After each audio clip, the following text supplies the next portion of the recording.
Hello, everyone. Welcome to the Quarantine Theater Company. Tonight's read is a classic, The Great Gatsby. This is the Baz Luhrmann version. And we have a great cast tonight. We have Jennifer on tonight as Daisy, and Hunter will be reading as Gatsby.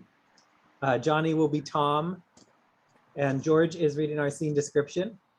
Jessica will be Myrtle, and I will be reading as Nick. And we're all playing like half a dozen other parts too. So follow along, enjoy, and let's take it away, George. All right, The Great Gatsby, screenplay by Baz Luhrmann and Craig Pearce, based on The Great Gatsby by F. Scott Fitzgerald. A black screen. The blackness is pierced by a single pulsing green light. We drift as if by boat across a dark bay toward the light. Then we hear a troubled voice. In my younger and more vulnerable years, my father gave me some advice. Always try to see the best in people, he would say. A gentle snow begins to fall, obscuring the light. As a consequence, I'm inclined to reserve all judgments. The snow grows heavier. But even I have a limit. Dissolve 2, exterior, sanitarium, winter, day. Continue drifting through the snow across an icy lake. But then all of us drink too much. Discover a stately Victorian building. The more in tune with the times we were, the more we drank. Close on the sign, the Perkins Sanitarium. And none of us contributed anything new. Dissolve 2, interior sanitarium, doctor's office, winter, day. Discover a man shrouded in darkness. He leans against an old fireplace, hand covering his face. When I came back from New York, I was disgusted. Reveal Nick Carraway, 37, unshaven, morbidly alcoholic. Disgusted with everyone and everything. Only one man was exempt from my disgust. Reveal a kind, elderly doctor. One man, Mr. Carraway? Gatsby. Was he a friend of yours? He was the single most hopeful person I've ever met, and I'm ever likely to meet again. There was something about him. Nick wanders slowly towards the window, remembering. A sensitivity. He was like one of those machines that register earthquakes 10,000 miles away. Where did you meet him? Nick stops and stares out the window, haunted. At a party in New York. Dissolve 2, exterior New York City, day. Through the clouds, new skyscrapers pierce a clear blue sky. In the summer of 1922, the tempo of the city approached hysteria. On Wall Street, a fever pitch of buying and selling. Stocks hit record peaks, and Wall Street boomed in a steady golden roar. Images of decadent New York fade in, illustrating Nick's voiceover. Dancing girls, speakeasies, bootleg kings, fat cats counting fresh fortunes, and the stock market climbing up, up, up. The parties were bigger, the shows were broader, the buildings were higher, the morals were looser, and the ban on alcohol had backfired, making the liquor cheaper. Fade in, a sea of boater hats crowds a Manhattan street. Wall Street was luring the young and ambitious. Push toward one of the hats, its wearer stops and gazes up. And I was one of them. Reveal a clear-eyed, hopeful, 29-year-old Nick Carraway. Dissolve 2, exterior Long Island, West Egg, day. Aerial, the city is still visible in the distance. I rented a house 20 miles from the city on Long Island. Discover an unkempt bungalow hemmed in by enormous mansions. I lived at West Egg. Dissolve 2, exterior Nick's bungalow, day. Nick is moving in. A forgotten groundskeeper's cottage, squeezed among the mansions of the newly rich. Interior Nick's bungalow, day. Nick is unpacking. To get started, I bought a dozen volumes on credit, banking and investments. Close on, a row of heavy red and gold-bound bonds books. Nick plucks one up. All new to me. And turns on the radio.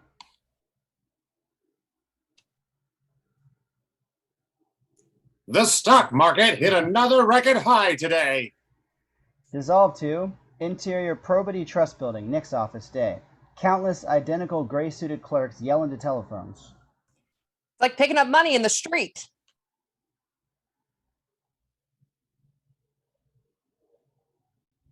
I got a dandy tip on Burlington. Who's coming with me? Discover Nick, speaking much more moderately. Yes, sir. Of course, nothing is 100%. Well, I wouldn't go investing every penny, but...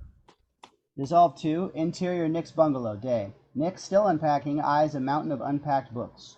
At Yale, I dreamed of being a writer. He resists the temptation to swap Bond's books for literature. but I gave all that up. Exterior, Nick's bungalow, porch, day. Nick emerges onto the porch, greeted by dazzling sunshine.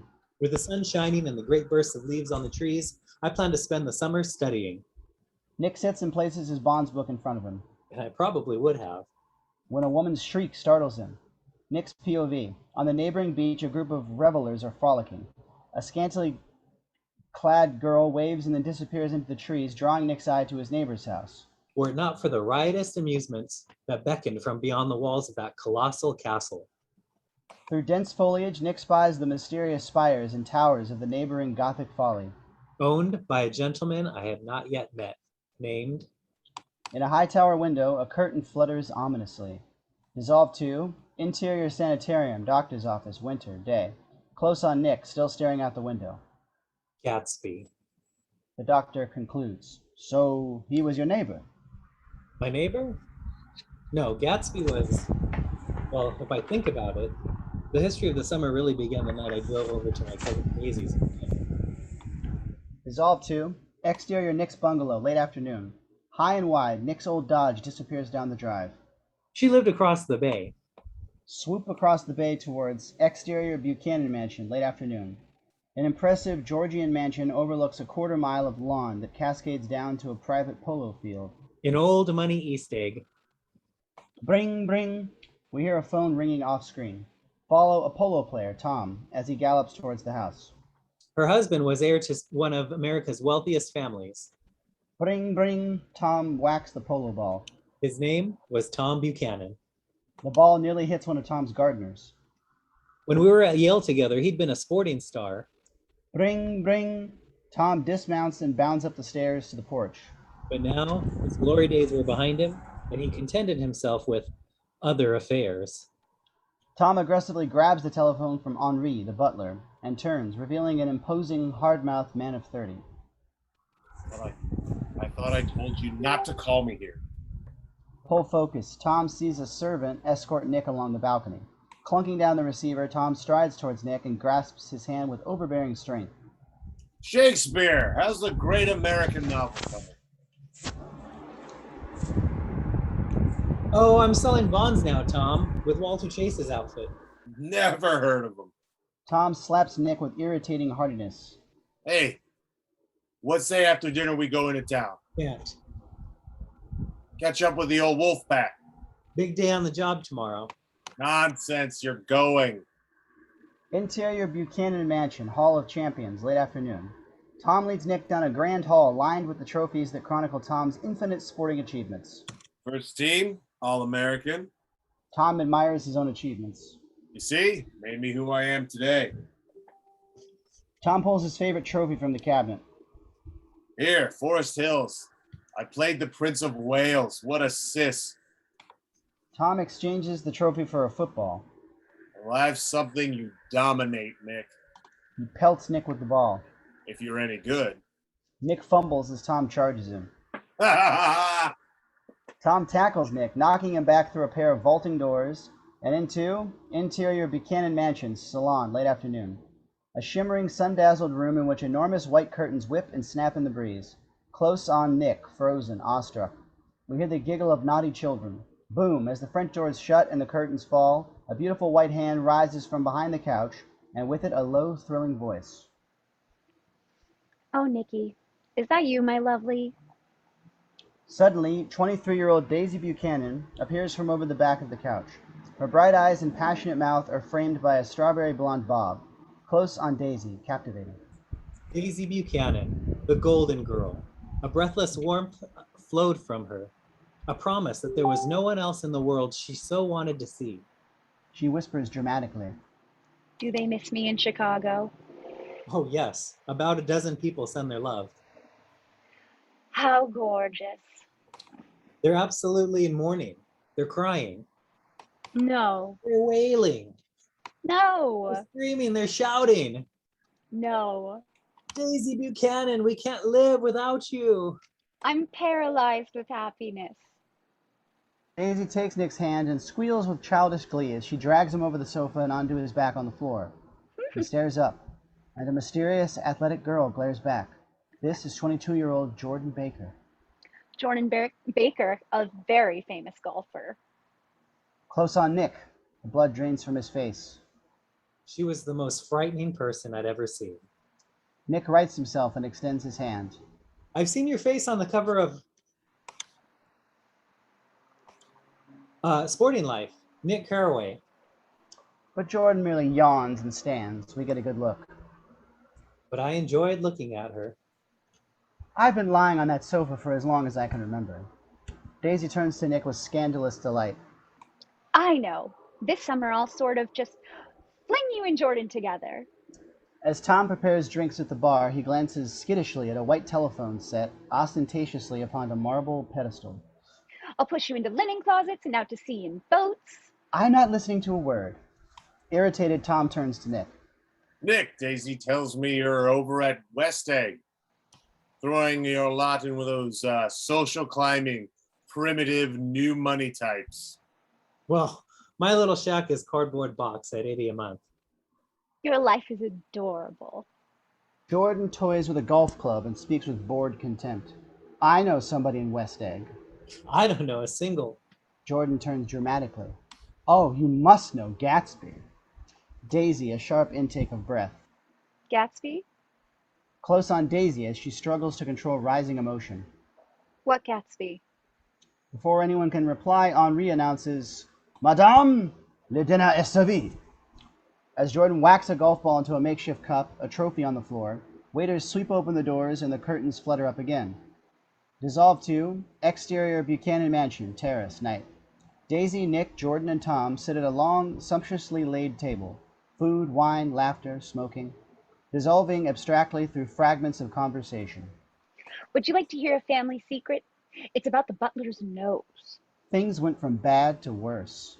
Nikki, I heard a rumor that you were getting married to a girl out west. It's a libel. I'm too poor. They have to be old, so they die quickly. Can't we talk about something else? Anything? Crops? You're making me feel uncivilized, Daisy. This draws a strangely violent interjection from Tom. Civilization's going to pieces. Have you ever read The Rise of the Colored Empires by this fellow, Godard? Why, no. Tom stands and begins to pace. Everyone ought to read it. The idea is that it's up to us, the dominant race, to watch out. Okay? These other races, Tom straightens the bow tie on his black servant. you'll have to control things.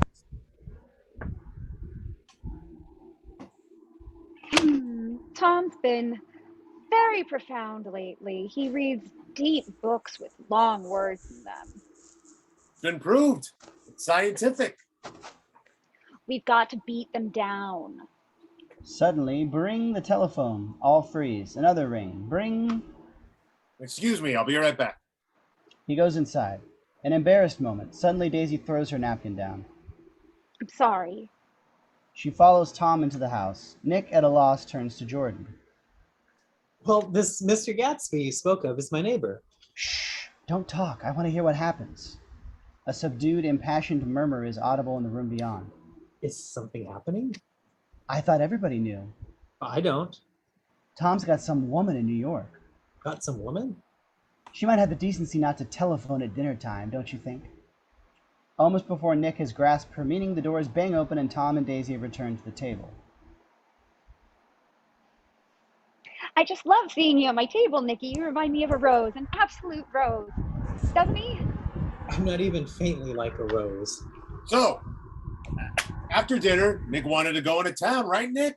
To the Yale Club. Nikki, stay. I have to work early. Nonsense. It's only for a drink or two. Daisy and Tom stare at Nick, both demanding his allegiance.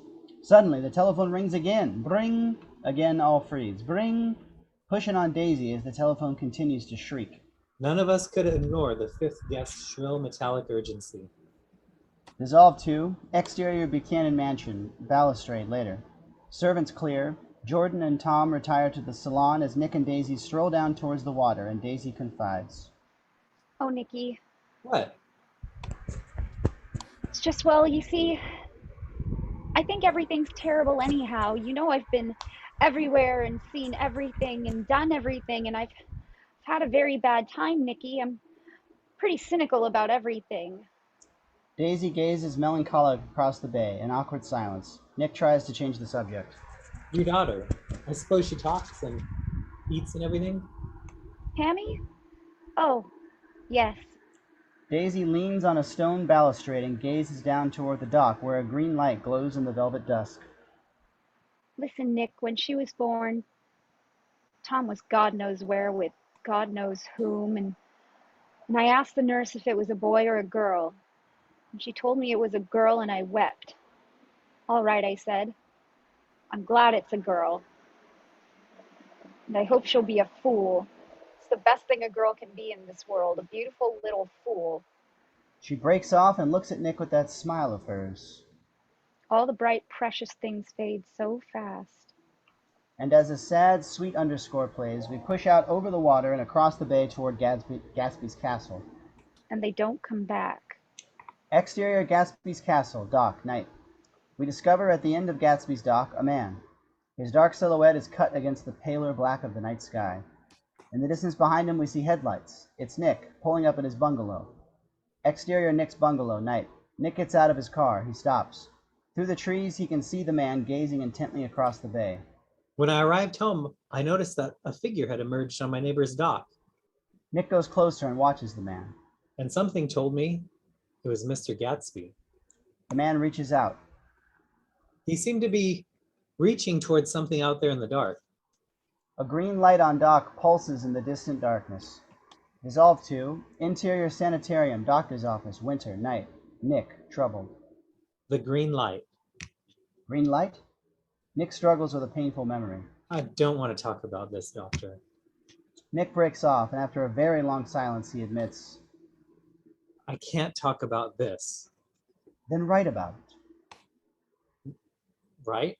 Yes, right. Why would I do that? After all, you said that writing brought you solace once upon a time. Yeah, well, it didn't bring anyone else much solace. I wasn't any good. The doctor offers Nick a pen, but Nick does not accept. No one need ever read it. You can always burn it. What would I write about? Anything. Whatever you can't quite talk about. A memory, a thought, a place. Write it down. Close on, Nick considering the challenge. A place. Slowly he takes the pen. We hear the clatter of metal wheels on train tracks. As the screen fills with words, we hear them as voiceover. The Valley of the Ashes was a grotesque place. Exterior, the Valley of Ashes, day. High and wide, a vast dumping ground comprised of massive mounds of smoldering ash. Train tracks cut through its heart, and the gleaming towers of the city shimmer in the darkness. New York's dumping ground, halfway between West Egg and the city, Images illustrate the poverty and hopelessness of life here. where the burnt-out coal that powered the booming golden city was discarded by men who moved dimly and already crumbling through the powdery air. A train waits at a drawbridge spanning a small, foul creek. Discover Nick aboard the train, looking out at the awful wasteland. This fantastic farm was ever watched by Dr. T.J. Eckelberg. Nick's POV. A gigantic paint-peeling billboard reads Dr. T.J. Eckelberg. A forgotten oculist whose eyes brooded over it like all the eyes of God. Interior train, day. Tom, flushed with booze and heat, glances covertly around the halted carriage. Nick sits opposite. Tom had invited me to town on the pretense of a lunch at the Yale Club, As the carriage moves, Tom suddenly pulls Nick to his feet. but the day took an unexpected turn. Tom drags Nick from the moving train. Come on! Exterior, the Valley of Ashes, day. As the train pulls off, Nick, exasperated, chases Tom. What are we doing? Trust me. Wait a second, would you? Dominate, Nick! Dominate! Pan down to discover Tom and Nick outside a small garage. A sign reads, George B. Wilson, cars bought and sold. Interior Wilson's garage, continuous. As Tom and Nick enter the dim garage, Wilson, a nervous, spiritless man, appears from the back office. Hello, Wilson. How's business? Can't complain. When are you gonna sell me that car? I've got my man working on it. Works pretty slow, don't he? Maybe I'll better sell it somewhere else. I don't mean that. I just... Wilson's groveling is terminated by the sound of chunky red heels corkscrewing downstairs from above. All turn to see Myrtle Wilson, buxom, smoldering, elementally sensual. If it's business you're talking, you should be talking to me. Get some chairs, why don't you, so someone can sit down? Myrtle smiles slowly and, walking through her husband as if he were a ghost, shakes hands with Tom. Hurry up. Oh, sure, sure. Wilson hurries out back. Mrs. Wilson, Nick Carraway. A pleasure. Nick's a writer. Myrtle is completely uninterested. I'm in bonds, actually. Get on the next train. Now? Are we getting that dog? Whatever you want. And you can call up your sister. She'll like him. Oh, no, that's all right. I'm busy. Catherine said to be very good looking by people who ought to know. Really, I can't. Do you want to embarrass Myrtle? That's rude. Cut to interior Myrtle's apartment day. The muffled sounds of sex. Close on, a puppy mouthing a soggy dog biscuit that dissolves into a saucer of milk. Nick, horrified, perches on a couch in a small room stuffed with tacky, pretentious objects, obviously bought by Tom. Nick springs to his feet and yanks open the front door, only to be startled by a slender, loose girl in her 20s with a sticky bob of red hair. This is Catherine. She sweeps into the room, pivots, and extends her hand. I'm Catherine. Ain't we having a party? Oh, I'm not sure now's a good time. I was just going. But Nick's exit is blocked. Hello. Mrs. Mckee, a shrill woman in her 30s, enters with Mr. Mckee, a feminine man with a bit of shaving cream on his cheek. Chester Mckee, pleasure to meet you. Nick Carraway. Where are the kids? Nick is still trying to leave, but Catherine corners him. What's the matter? Don't you like me? Suddenly, the bedroom door whooshes open, and Myrtle appears wearing an astounding red jersey sheath dress. Myrtle Turtle. Oh, that dress is adorable. It's just a crazy old thing. I slip it on when I don't care what I look like. Tom appears behind Myrtle, arrogantly buttoning his shirt. Get some ice, Myrtle, before everyone goes to sleep. Myrtle sweeps into the kitchen. Tom opens the liquor cabinet. Tom, I really should be going. Nonsense! Tom, I don't think Daisy's my. Tom pulls Nick back toward the party. Listen, you like to watch. I remember that from college, and it's okay. I make no judgment, but you've got the whole summer. Do you want to sit around on the sideline and watch, or do you want to play ball? Yeah. Ain't we good enough for you? Catherine winks, pushes Nick into his chair, and fearlessly lands herself in his lap. Take off your hat and stay a while. And Nick, McKee's in the artistic game. Photography. Nick's artistic. No. Really? No. Well, I mean, I write a little. Tom clunks the gramophone needle onto a record, and Catherine raises her voice above the music. Do you live on Long Island too? I live at West Egg. Really? I was there at a party about a month ago. A man named Gatsby's. Do you know him? I live right next to him. He's a cousin of Kaiser Wilhelm. You know, the evil German king. Cut to Tom raising Myrtle's skirt suggestively. Hey, McKee, take a picture of that. Don't! I'm not one of those models. But you can if you want. Catherine leans close and whispers in Nick's ear. Neither of them can stand who they're married to. Doesn't she like Wilson either? He's a greasy little scumbag. Tom grins arrogantly and offers a drink to Catherine. No thanks. I feel just as good on nothing at all. With a suggestive glimpse of tongue, Catherine pops a pill. Nerve pills. I get them from a doctor in Queens. You want one? My nerves are fine, thanks. Catherine smiles mischievously, puts a pill on her tongue, and suddenly kisses Nick. He splutters, but Catherine tips the scotch to his mouth, washing the pill down. I had been drunk just twice in my life, and the second time was that afternoon. Dissolved to blurry, freakish images of time passing. The whiskey is in demand by all. Catherine dances a solo. The music is sexy, dirty, deafening. The images become wilder, nauseatingly violent, as Catherine undresses Nick.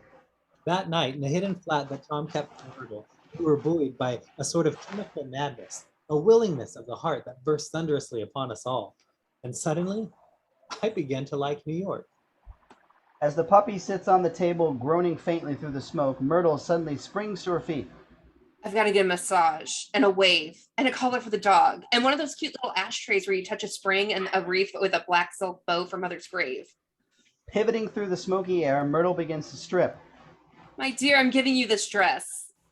Myrtle strips as Mrs. Mckee greedily lunges for the dress. Adorable, adorable. Sudden cut. Nick, very drunk, finds himself at the bathroom window, observing the infinite life of the city. High over the city, our yellow windows must have contributed their share of human secrets to the casual watcher in the street. Interior sanitarium, Nick's room, winter, night. Nick, now alone, pen in hand, writes furiously. And I was him too, looking up and wondering. Exterior, the street below Myrtle's apartment, night. Nick, simultaneously in the street below, can see himself upstairs looking out from Myrtle's window. I was within and without, enchanted and repelled by the inexhaustible variety of life. Poetic visual, the Manhattan skyline. Millions of lighted windows frame silhouettes of this inexhaustible humanity. Interior Myrtle's apartment, night. Suddenly we hear Tom violently yelling. You've got no right to speak her name. Tom and Myrtle emerge from the bedroom half-dressed. Daisy, Daisy, Daisy. I'll speak it whenever I want. Daisy, Daisy. Suddenly, a short, sharp movement. Tom breaks Myrtle's nose. Close on Nick, as Myrtle screams, blood flies across the room in abstract slow motion. Pull out through the window. This drama becomes merely one more of the countless many that play out in this vast city. Dissolved to interior sanitarium, doctor's office, winter, day. Nick's been reading to the doctor. He sits on the couch, many handwritten pages on his lap. He admits. I have no clue how I got home. Exterior Nick's bungalow, porch, morning. Nick is still asleep. Harsh morning light. Close on his eyelids, slowly flutter awake. He realizes he's been sleeping on the porch in his underwear. But I do know that I woke with a distinctly uneasy feeling. His pants lie next to him, his shirt is on the railing, his jacket is in a tree, and his car is parked in the bushes. A sudden feeling of disquiet makes Nick look up. That Gatsby was watching me. Interior sanitarium, doctor's office, winter, day. The doctor leans forward. Watching you? Yes, he was watching me. In fact, I know now that Gatsby was always watching me. And how do you know that? Because I got an invitation. I was the only one. Fade-in image. An immaculate chauffeur, in uniform of robin's egg blue, stands on Nick's doorstep, holding a silver tray on which rests an invitation. No one except me ever received an actual invitation to Gatsby's. The words written on the invitation push forward. Dear Mr. Carraway, the honor would be entirely mine if you would attend my little party. Dissolved to exterior Gatsby's castle, twilight. A line of limousines stretches from the lights of Manhattan toward Gatsby's gates. You see, the rest of New York simply came, uninvited. As an open-topped Rolls-Royce motors through Gatsby's gates, a roadster packed with rowdy revelers swerves onto the verge and roars cheekily by. The whole city packed into automobiles, and all weekend, every weekend, ended up at Gatsby's. Crane high and wide, Gatsby's magnificent castle. Illuminated fountains line a driveway packed with limousines. Crowds of glamorous people stream up the broad marble stairs. Exterior Gatsby's castle, portico, twilight. Dressed in white flannels, Nick offers his invitation to a doorman who shrugs. And I mean everyone, from every walk of life, from every corner of New York City. This kaleidoscopic carnival spilled through Gatsby's door. A gaggle of gorgeous but obviously low-class girls carelessly sweep Nick through the portico and into Gatsby's castle, Hall of Masters, continuous. A bizarre mix of characters surge toward light at the end of this dark, vaulting, vomitorium-like passageway. Bang! Doors burst open, the dazzling spectacle of the grand ballroom. Interior Gatsby's castle, grand ballroom, twilight. Champagne fountains vault to the ceiling. At the base of the fountains, waiters scoop finger bowl-sized glasses onto trays. Nick, almost unable to believe his eyes, takes in the impossible variety of guests at Gatsby's. A caravanserai of Images of the various characters illustrate his voiceover. billionaire Playboy publishers and their blonde nurses, heiresses comparing inheritances on Gatsby's beach, my boss, Walter Chase, losing money at the roulette tables, gossip columnists alongside gangsters and governors exchanging telephone numbers, silent film stars, Broadway directors, morality protectors, casino collectors, underage hecklers, and Ewing Klipspringer, dubious descendant of Beethoven. Overwhelmed and out of place, Nick approaches the bar. Do you know where I might find this host, Mr. Gatsby? He brandishes his invitation. I live just next door. Mr. Gatsby. I've never seen him, sir. Why, no one has. The bartender automatically hands Nick a martini. Alone and a little embarrassed, I decided to get roaring drunk.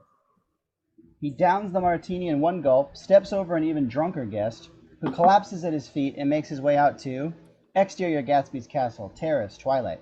Nick gazes out over the impossibly decadent party. Wow. As unbeknownst to him, a mysterious masked guest stalks toward him from behind. I thought I might see you here. Startled, Nick turns to find Jordan Baker. Hello. I remembered you lived next door. It's like an amusement park. Shall we? Jordan seductively leads Nick down the terrace steps. Did you get an invitation? People aren't invited to Gatsby's. Well, I was. I seem to be the only one. Who is this Gatsby? A haughty East Egger, Teddy, interjects. He was a German spy during the war. Teddy Barton, Nick Carraway. German spy? Teddy's annoying East Egger friend, Nelson, chimes in.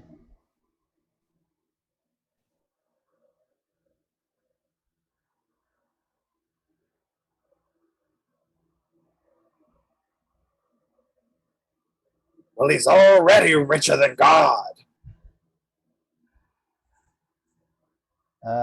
The third of the East Egger trio, Languid Girl, adds, I heard he killed a man once. Who is Nelson?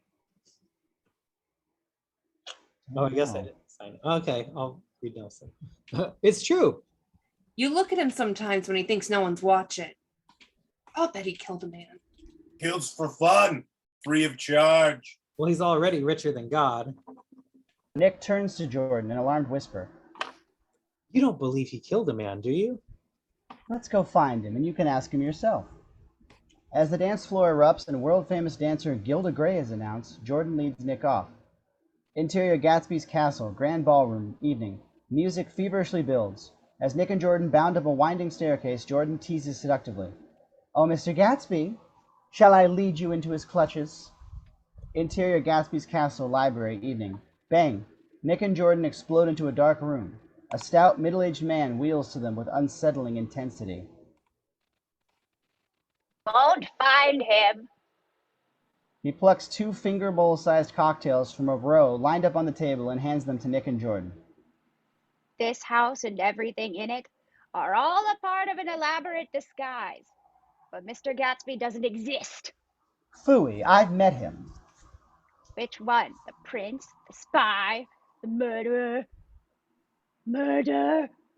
I've been wandering his halls drunk for about a week now.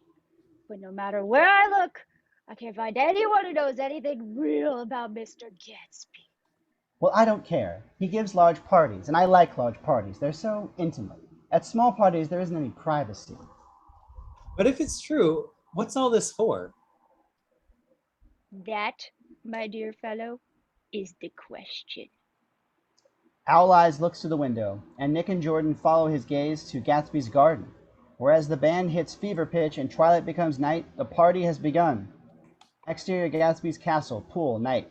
As the music nears its final crescendo, the evening's many fantastical characters dance uproariously around the pool. On an elaborate flotilla in the center of it all, Jordan and Nick are kicking a wild Charleston. The number finally peaks. I didn't expect all this. What did you expect? I don't know. Disappointed. Not in the slightest. Jordan and Nick look as if they might just kiss. Penniless. Penny waste. Teddy leers between them and pulls Jordan away. I'm stealing her away, Carraway. Over wild applause, the orchestra leader announces, Ladies and gentlemen, please make your way to the Grand Terrazzo for the premiere of Mr. Vladimir Tostov's A Jazz History of the World and accompanying fireworks. Nick follows Jordan, but Teddy cuts him off. Look around you. Rich girls don't marry poor boys. On cue, a drinks tray floats into frame. There's a flurry of movement. Teddy rudely snatches a couple of martinis. Nick, disoriented and empty-handed, begins up the stairs, and as he does so, hears the voice of the man holding the tray. Your face is familiar. Weren't you in the 3rd Division during the war? Yes, the 9th Battalion. Cut to the man. He is tanned and handsome, just past 30. I was in the 7th. I knew I'd seen you somewhere before. Having a good time, old sport. The whole thing's incredible. I live next door. He even sent me an invitation. But I still haven't met Mr. Gatsby. No one's met him yet. They say he's 3rd cousin to the Kaiser and 2nd cousin to the devil. At the landing, halfway up the steps, the man takes a drink from a waiter's tray and hands it to Nick. I'm afraid I'm not a very good host, old sport. I'm Gatsby. Close on Nick, his face drops. Oh, I'm very sorry. I've had so much to drink. The delirious opening chords of Tostop's history coincide with a gorgeous explosion of fireworks in the night sky.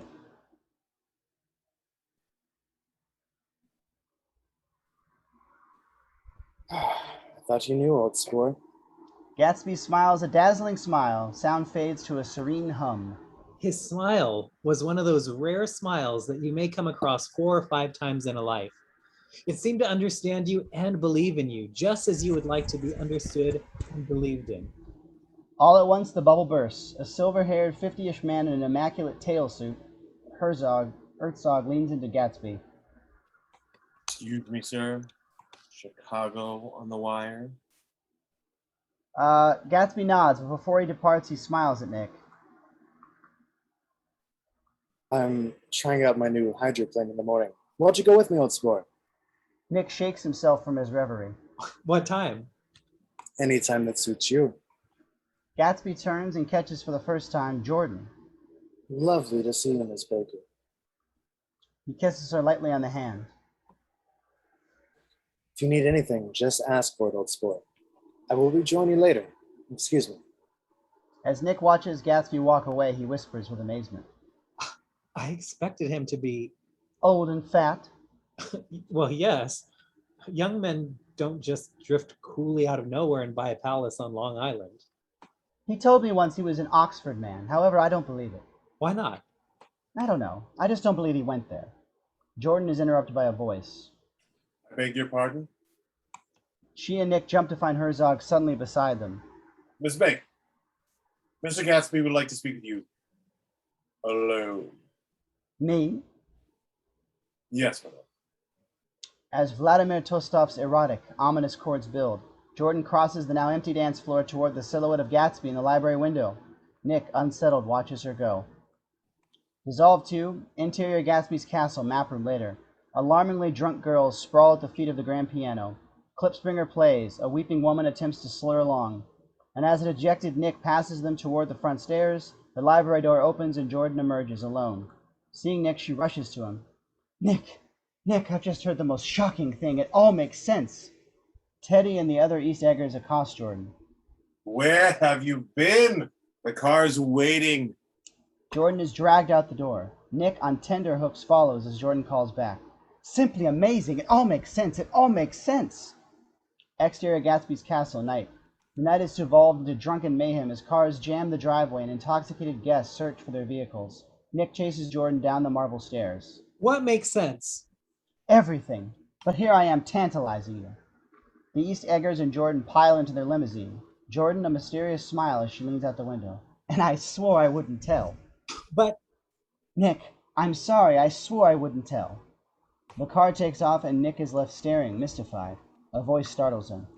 Sorry to keep it from you, old sport. But don't forget, we're going up in the hydroplane tomorrow morning. Herzog appears behind Gatsby. I'll be on the phone, sir. Gatsby nods, then smiles that intoxicating smile. Good night, old sport. good night. Thank you. Gatsby nods warmly and turns inside. As Nick walks away, he is confronted by a bizarre scene. A big crowd gathers around a coupe resting on its side in a ditch. Suddenly, Owl Eyes pops from the wreck. He leers drunkenly. What's the matter? We run out of gas? The beep of a horn catches Nick's attention. Jordan, leaning out of the window of her car as it sweeps away, calls to him. Come and see me. We'll have tea. I'm in the phone book. Nick waves, smiles, and cuts across the lawn. Close on Nick, as he reaches the stone path separating his yard from Gatsby's, he stops, a familiar feeling. Interior Gatsby's castle, tower, continuous. High up in the window, the shadowy figure of Gatsby stands, phone pressed to his ear, watching Nick. After a moment, he raises his hand in formal farewell.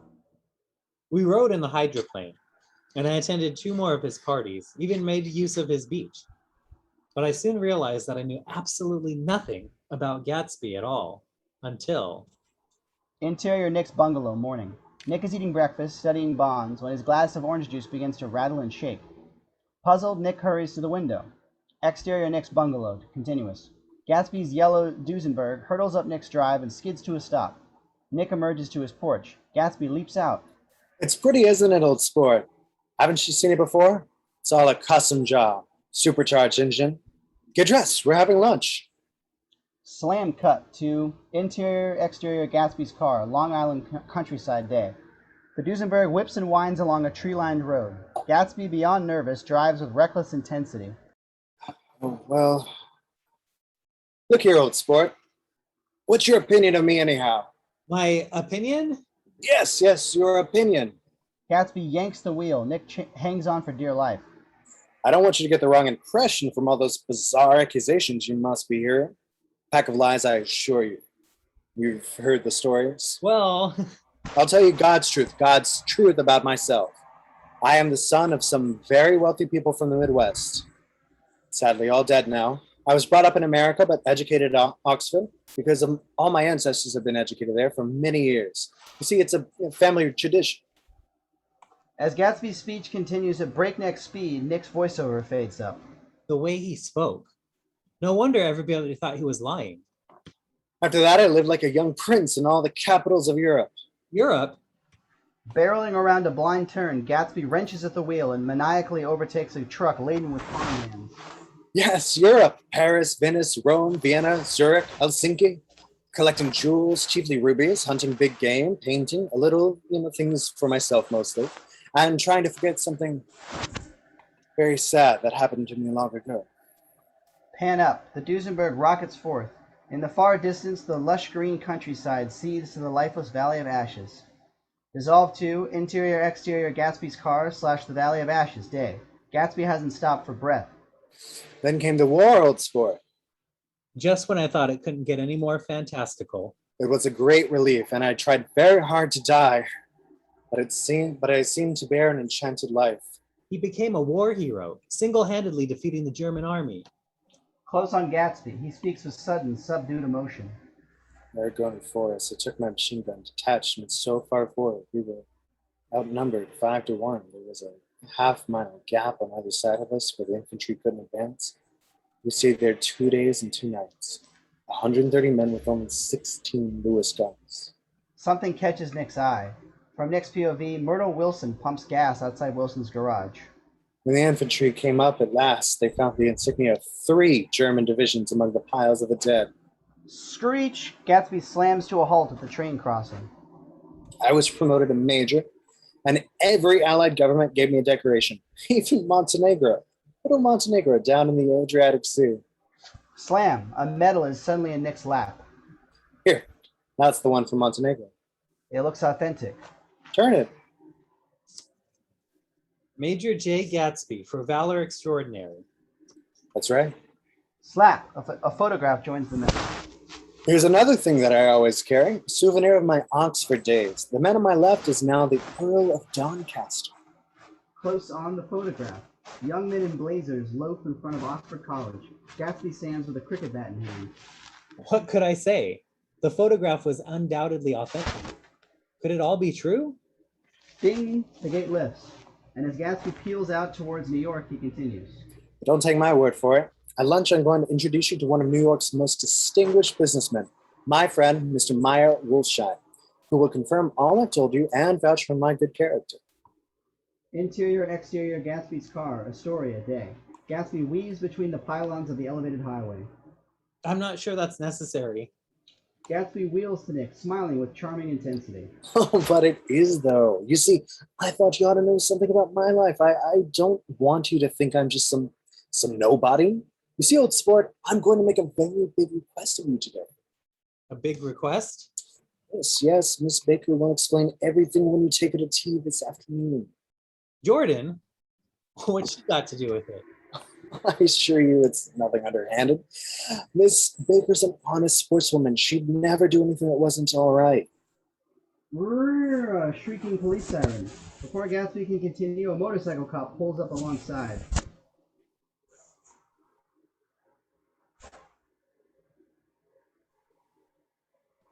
Pull over. Pull over to the curb. All right, old sport, all right. Without slowing, Gatsby takes a card from his pocket. Right you are. No, you next time, Mr. Gatsby. Excuse me. The cop peels off, and the Duesenberg, carrying an absolutely mystified Nick, rockets towards the Queensboro Bridge. One of your old Oxford pals? Well, actually, I was able to do the commissioner a favor once. He sends a Christmas card every year. I imagine he'll be at lunch too. By the time we reached the bridge, I was impossibly confused. Nick turns to see a Rolls Royce in which two stylish African-American men and a woman haughtily quaff champagne. They are driven by a white chauffeur. An orchestral melody surges. I didn't know what to think, but the city scene from the Queensboro Bridge is always the city scene for the first time. And its first wild promise of all the mystery and all the beauty in the world. Anything can happen now that we've slid over this bridge. I thought, anything at all. As the orchestra builds, Gatsby's car shoots into Manhattan, through Times Square, and beneath the famous advertisement of the man in the arrow shirt. We follow, sweeping high over skyscrapers. The Duesenberg pulls up on the street below. Suddenly, the camera plummets with startling velocity. Even Gatsby could happen. Bam! A fat beat kicks as we explode through a grate into the Angry Diamond Speakeasy Day. The sweaty grind of music shakes the air. On stage, a pianist, the professor, bangs out a sizzling tune. Pull through a double glass mirror into Dick Divers Cuts Barber Shop, continuous. Discover Nick and Gatsby entering the cramped shop. In the center of the room is a tall, distinguished gray-bearded man in an exquisitely cut suit, and with gold rings on every finger. He's having a beard trim. This is Meyer Wolfsheim. Ah, my boy! They embrace. Meyer. You smell so good. Mr. Carraway, my friend, Mr. Wolfsheim. Gatsby guides Nick and Wolfsheim toward the back of the shop. A wonderful pleasure, Mr. Carraway. I know all about you. Really? Of course. Mr. Gatsby is always talking about you. Gatsby raps a coded knock on a hidden door at the back of the shop. The door slides open. The rumble of music pours out. Come, join us for a little lunch. Interior, the Angry Diamond Speakeasy, continuous. Gatsby ushers Wolfsheim and Nick down narrow, creaking stairs, through the crowd, and into the smoke-filled speakeasy. Extreme close-up, Nick taking in his new, seedy surroundings. Tell Walter Chase he shuts his mouth or he doesn't get a penny. We'll talk about that later. The head waiter appears. Eyeballs, Mr. Gatsby? Yes, high balls it is. You take good care of my friend here. A portly man of obvious stature, surrounded by scantily clad flappers, yells from a corner booth. Hey, Jay, you're under arrest. Gatsby smiles and tips his hat. You be careful now. You're turning into a real jazz hound, Commissioner. See, that's the commissioner back there. Gatsby, the king here, greets patrons high and low. He sees Senator Gulick at the craps table. You be careful at those tables now, Senator.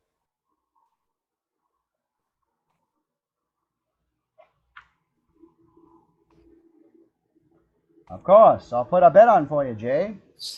Waiters clear a front row table, best seat in the house. Gatsby helps Wolfsheim to his. Wolfsheim eyes the girls on the stage.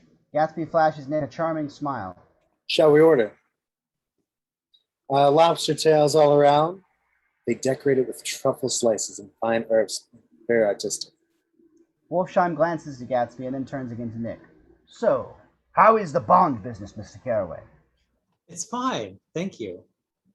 I understand you're looking for a business connection. No. This isn't the man. This is the friend I told you about. Oh, beg your pardon. I had a wrong man. Wolfsheim pats Nick on the back, unsettling him further.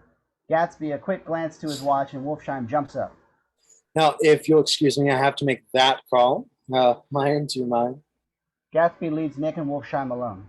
Gatsby, what a gentleman. From one of the finest families in the Midwest.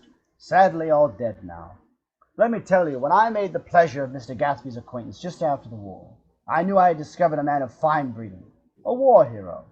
Such medals. And at Oxford, man. Oxford College in England. You know Oxford. I've heard of it. Then you would know that a man like that can be trusted. With a friend, with someone like you, he would never so much as look at your wife. I'm not married. But you work on Wall Street, right? Yes. Nick studies Wolfsheim, noticing an oddity about his outfit. Looking at my tie pin, close on the pin. Finest specimen of human molars. Before Nick can recover, Gatsby suddenly returns. Gentlemen, everything all right? Oh, yes. We were just talking about other people's wives. Your people's wives. I see. Gatsby looks to Wolfsheim. Other people's wives, Meyer. Wolfsheim nods. He smiles and checks out the dancing girls. Well, my work here is done. I'll leave you gentlemen to talk about your sports and your women. Wolfsheim follows his favorite dancer off. You'll have to excuse him. In his old age, he's prone to digress. He's a regular around here, a real denizen of Broadway. Who is he anyhow? Meyer, he's a gambler. Over Nick and Gatsby's shoulders is Wolfsheim, mingling with the ladies, but occasionally glancing in their direction. An actor? Meyer? No. He's the man who fixed the 1919 World Series. Fixed it? Fixed it. How did he manage that? Just saw the opportunity, I suppose. He's a very smart man. Now, old sport, about Miss Baker and that request we spoke of. Before Gatsby can go on, Tom Buchanan looms over the table. Hey, Nick! Nick! Where have you been? Daisy's furious you haven't called her up. Nick and Gatsby stand. This is Mr. Gatsby, Mr. Buchanan. Close on Gatsby, with strange intensity, he offers his hand. So very, very delighted to make your acquaintance. Tom turns back to Nick. I wouldn't have expected to find you in this temple of virtue. I'm having lunch with Mr. Gats. Nick turns, but inexplicably, Gatsby is gone. Push toward Nick, surprise rising into anger. Cut to, exterior the Hotel Sayre, rooftop garden, dusk. Jordan is perched at an elegant table overlooking Times Square and the advertisement of the man in the beautiful arrow shirts. Discover Nick, frustrated, dodging the fashionable and famous. I'm looking for Miss Baker. Yes, the famous sporting star, the golfer. There, I've spotted her. Nick comes to an abrupt halt in front of Jordan. What game are you and Gatsby playing at? An immaculate maitre d' offers Nick a chair. Will the gentleman be joining? A moment, please. Please, Nick, sit down. This is a polite restaurant. As Nick's frustration and Jordan's embarrassment grow. It's all very strange. He picks me up in his fancy yellow car, and he's going on and on and on and on about his life and the war and rubies and Oxford and what is If you'll just have a seat. this big request? Nick, he just wants you to invite Daisy to tea. Tea? A Daisy and Gatsby? Nick sits. Why? Well, I don't know quite where to start. You see, I met Gatsby 5 years ago in Louisville. Dissolved to exterior Daisy's house, Louisville day. Tight on golf shoes biting into soft green grass. It was the day I got my new English golf shoes. Wide, a row of fancy Louisville homes, red, white, and blue, bunting, tut-tutting in the breeze, are set along a beautiful green stretch of park. Daisy was by far the most popular girl with the officers from Camp Taylor. Across the road, 18-year-old Daisy is perched in the front seat of her flashy white roadster, beaming, happy. One of them was in the car with her. Beside Daisy revealed a handsome lieutenant, young J. Gatsby. It was Gatsby, and the way he looked at her. Dissolved to, exterior the Hotel Sayre, rooftop garden, dusk. The silhouettes of Jordan and Nick, leaned close, are lit magnificently against the beaded lights of the city. It's the way all girls want to be looked at. Their eyes meet, a conspiring flicker. So what happened? Well, I don't know. Resolve 2, exterior French battlefield, day. Gatsby leads his men on a heroic charge out of the trenches. Gatsby was sent off to war. A massive explosion rocks the battlefield. But when the war ended, for some unknown reason, Gatsby couldn't return. Resolve 2, montage. A newspaper fills the screen. America's wealthiest bachelor to wed. Tom Buchanan lures Louisville's sweetheart. A year later, Tom Buchanan of Chicago swept in and stole her away. Resolve 2, interior Seelbach Hotel, Daisy's grand suite, night. An exquisite string of pearls coils around Daisy's neck. He gave her a string of pearls worth $350,000. Reveal Tom, tightening the clasp. Resolve 2, interior Seelbach Hotel, Daisy's grand suite, morning. But the morning of the wedding, Daisy received a letter. On the bed, Daisy, hysterical, clutches a bottle in one hand and a letter in the other. Tell them Daisy's changed her mind. Daisy, please, everyone's waiting.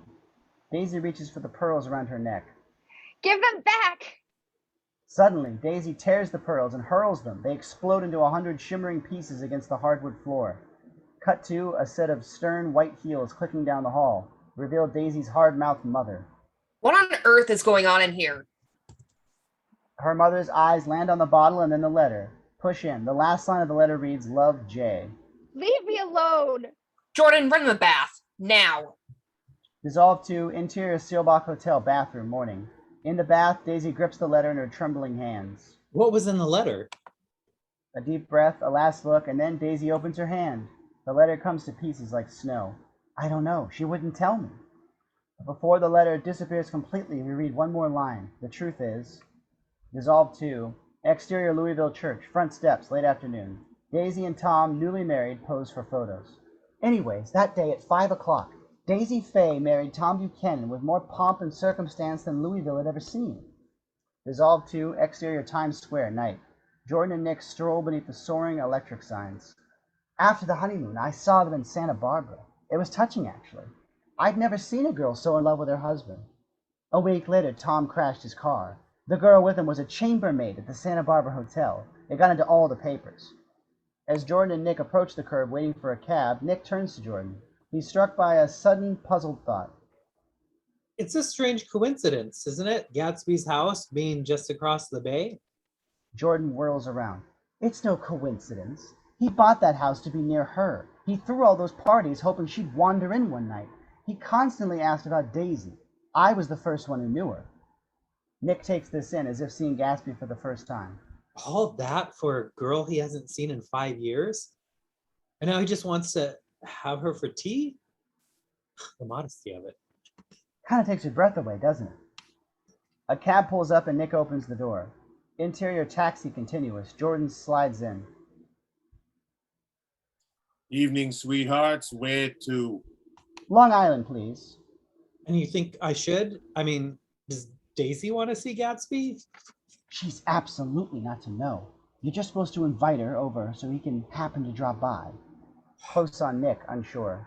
I remember feeling torn. Was it right to bring my cousin Daisy, a married woman, together with a man I hardly knew? As Nick wonders, the taxi floats across Times Square under the cool eyes of the man in the arrow shirt.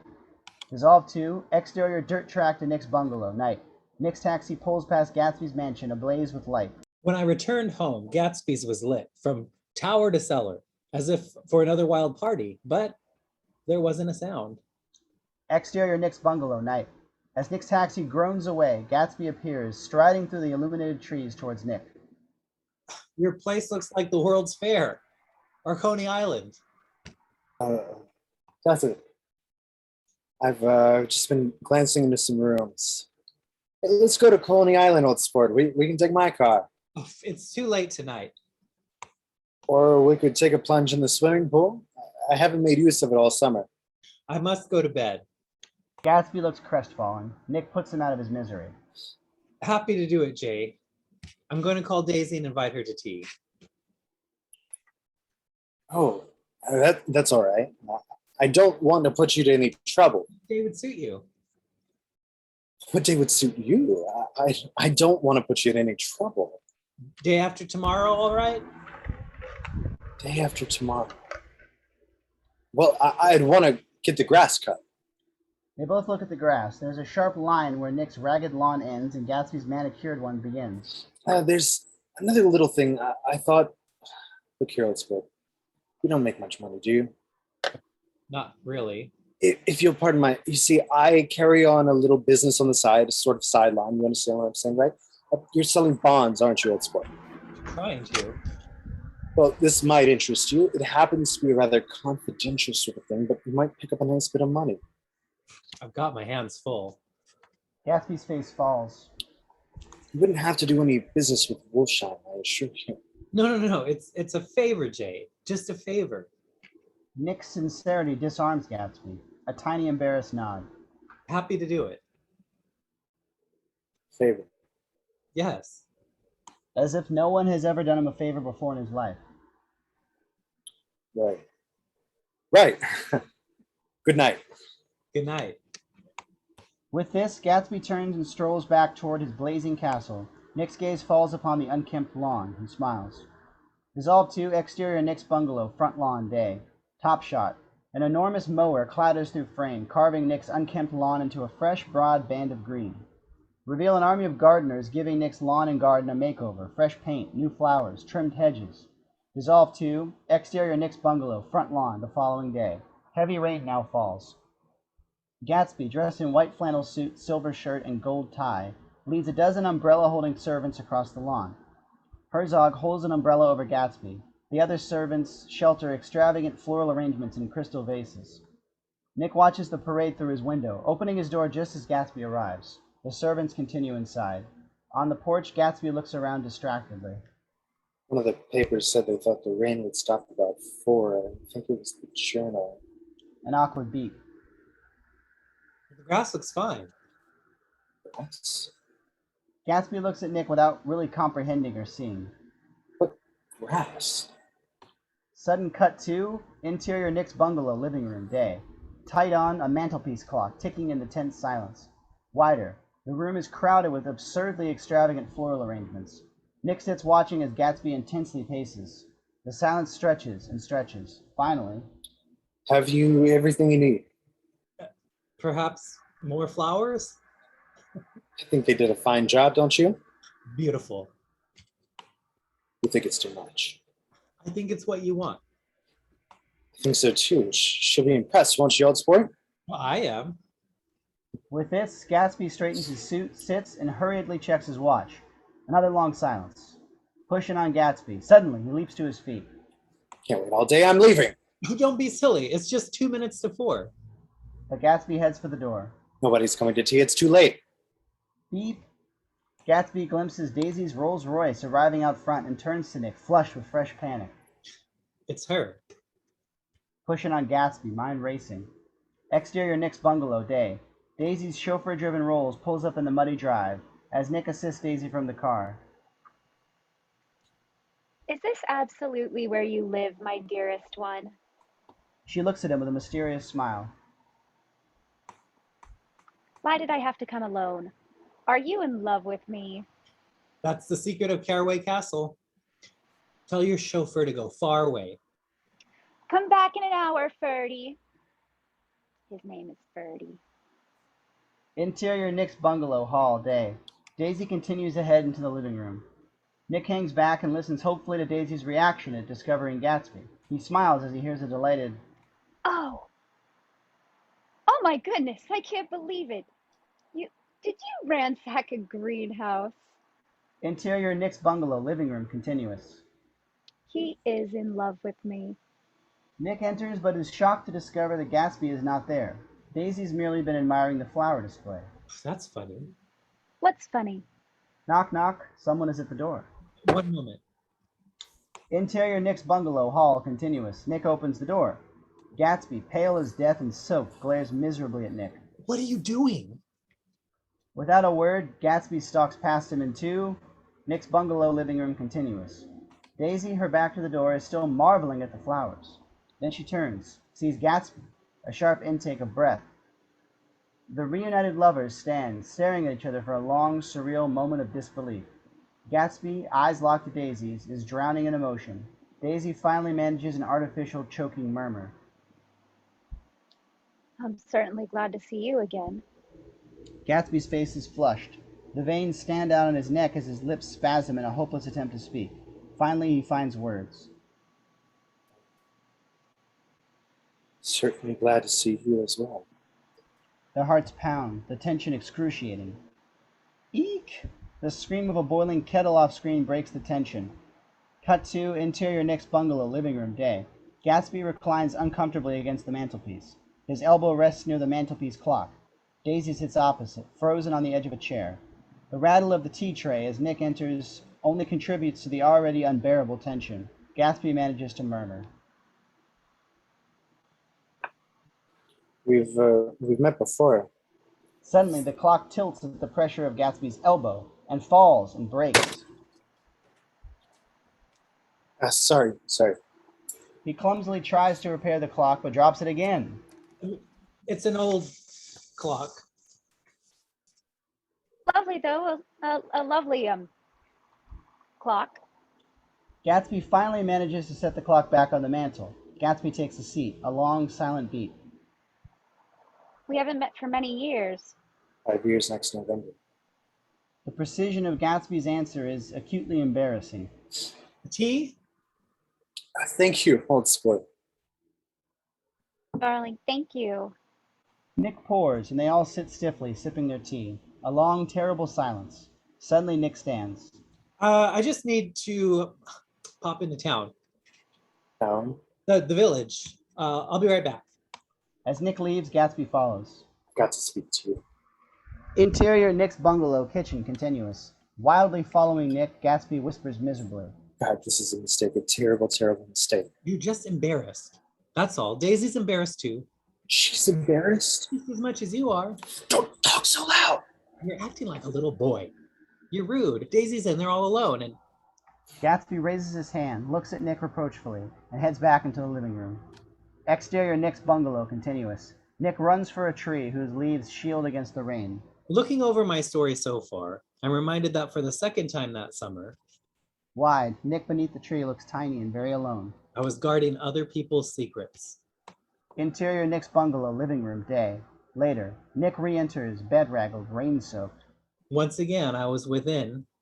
He tries to get Gatsby and Daisy's attention to no avail. The lovers are completely and totally absorbed in each other. And without. Nick bangs pots in the sink, still nothing. He clears his throat. It's stopped raining. Daisy turns, a radiant smile. Every vestige of embarrassment between Daisy and Gatsby is gone. Gatsby literally glows. Yes, it has, hasn't it? He stands, walks to the window, and looks out across the bay. What do you think of that, Daisy? Come look. Daisy joins Gatsby and they step out onto the porch together. Exterior Nick's bungalow, porch continuous. Look! It's my house. Just there across the bay. Gatsby and Daisy's eyes meet. I know, I have the same view from my place. Where's your place? Gatsby turns back to Nick. Nick, I want you and Daisy both to see my house. I'd like to show her around. Are you sure you want me to come? Absolutely, old sport. Absolutely. Exterior Gatsby's castle, front gates, day. Servants swing open ivy-covered gates. I had the gates brought in from a castle in Normandy. Reveal, Gatsby's castle glistening in the sunlight. Close on Daisy, a delighted cry. Oh, Jay, it's so grand.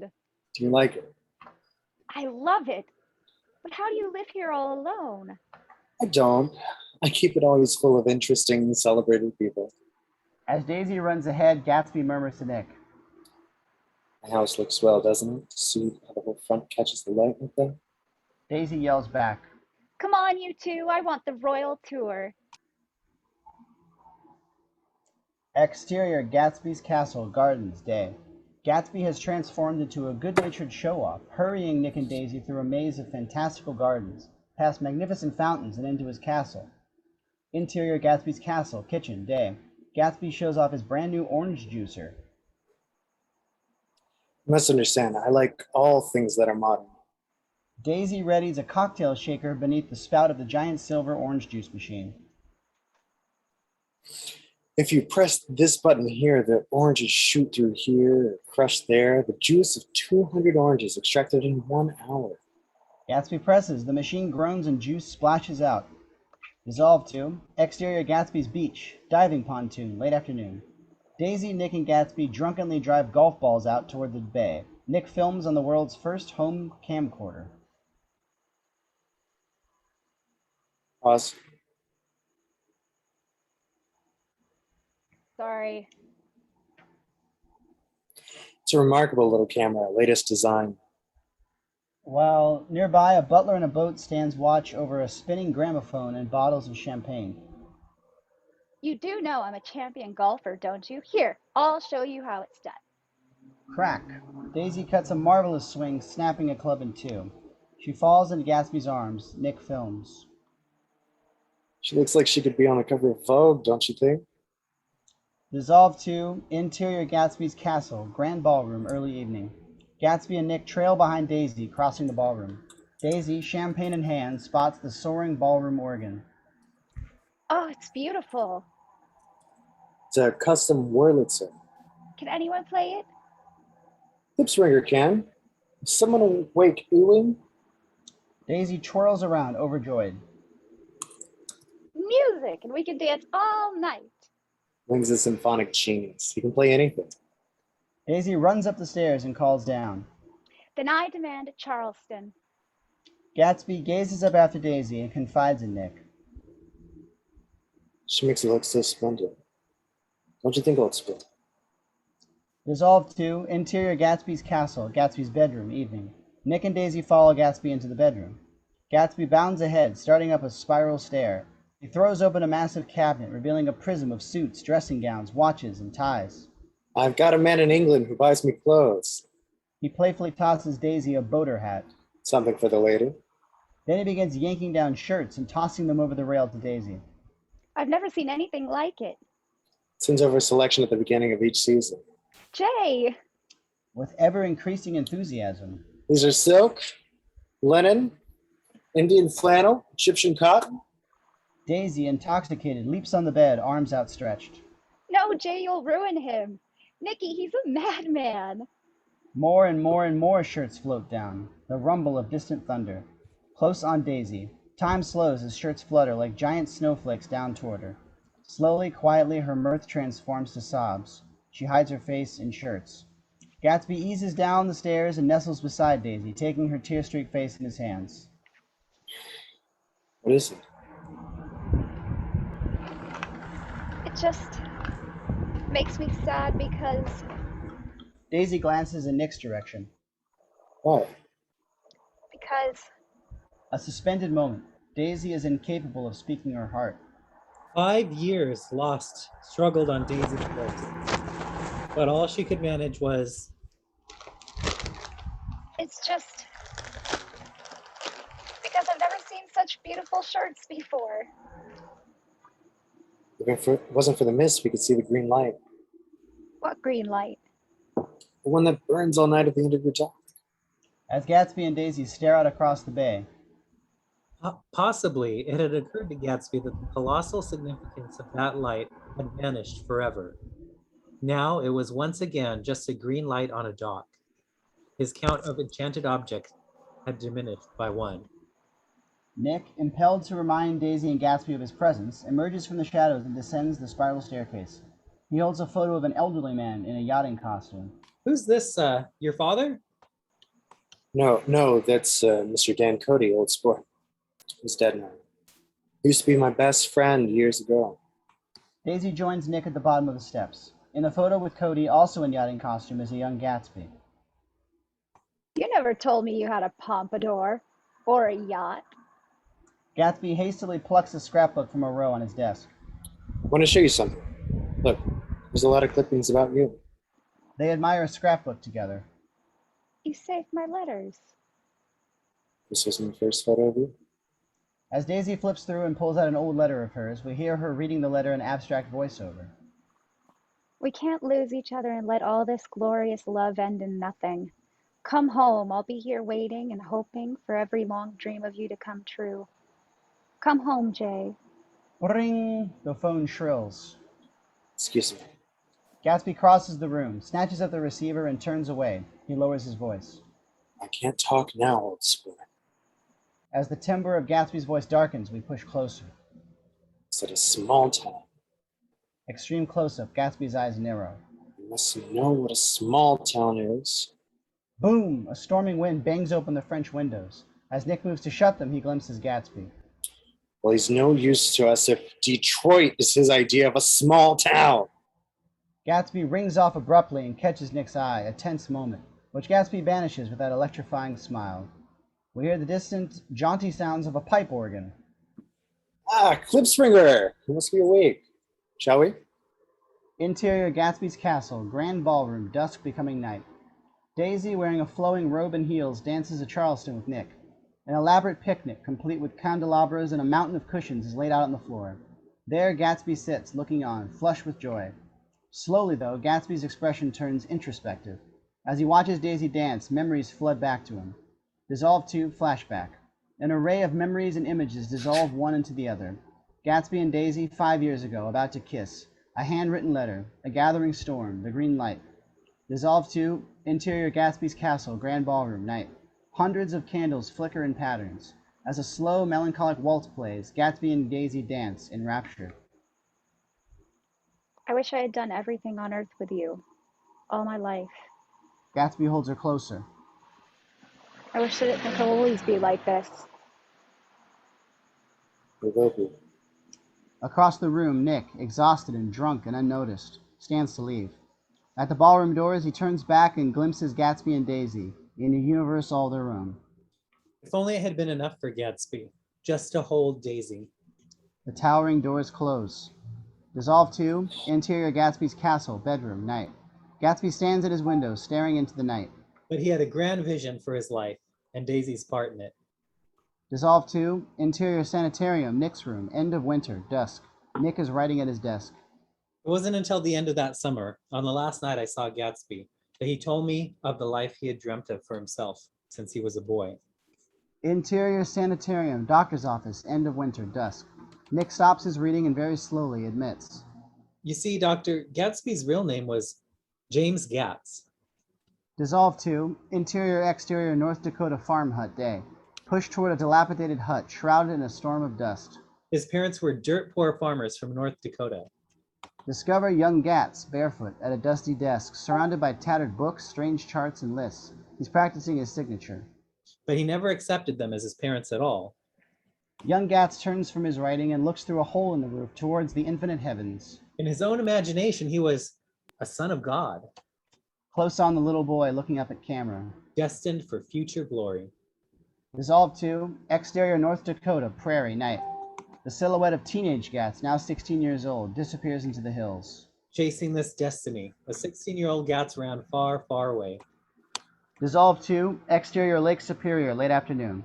Close on, a handsome 17-year-old young Gatsby, in a torn jersey and dirty canvas pants, rowing with all of his might. One afternoon, off the coast of Lake Superior, he spotted a yacht in peril.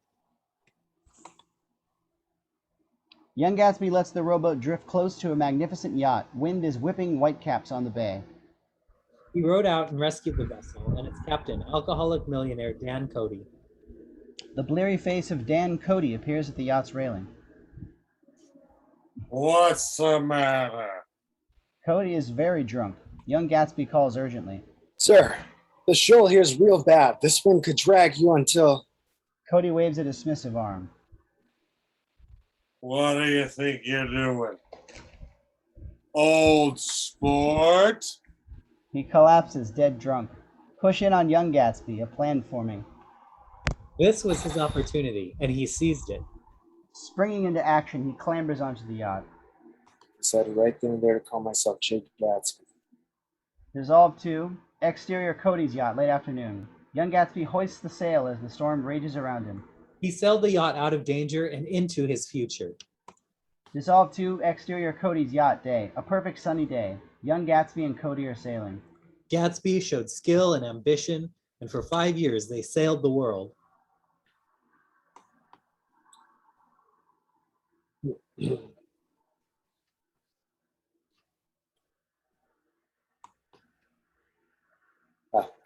was all right, old Dan.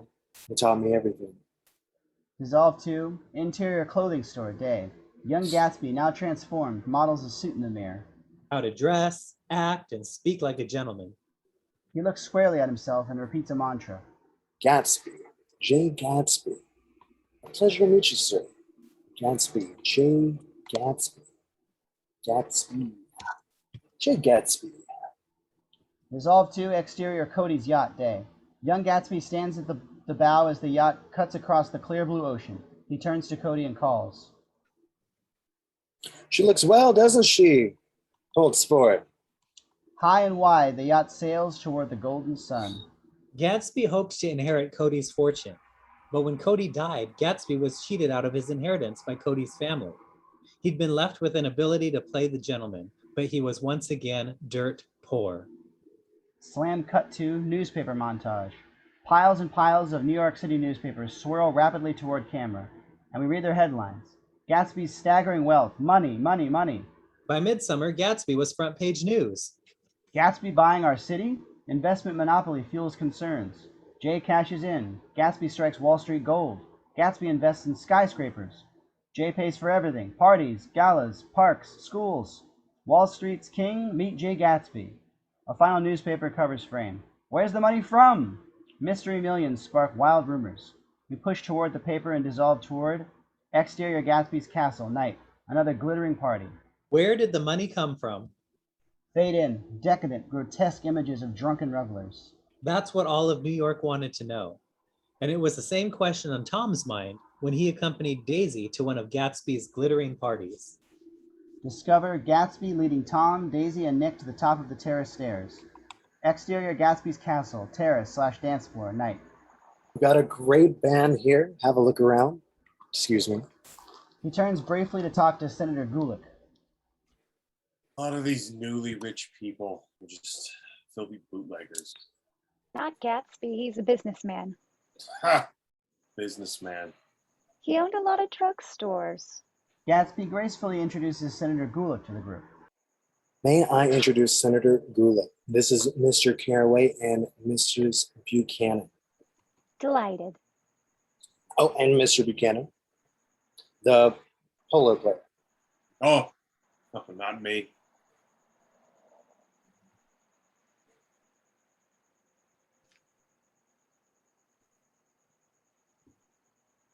Always a pleasure to meet a Buchanan.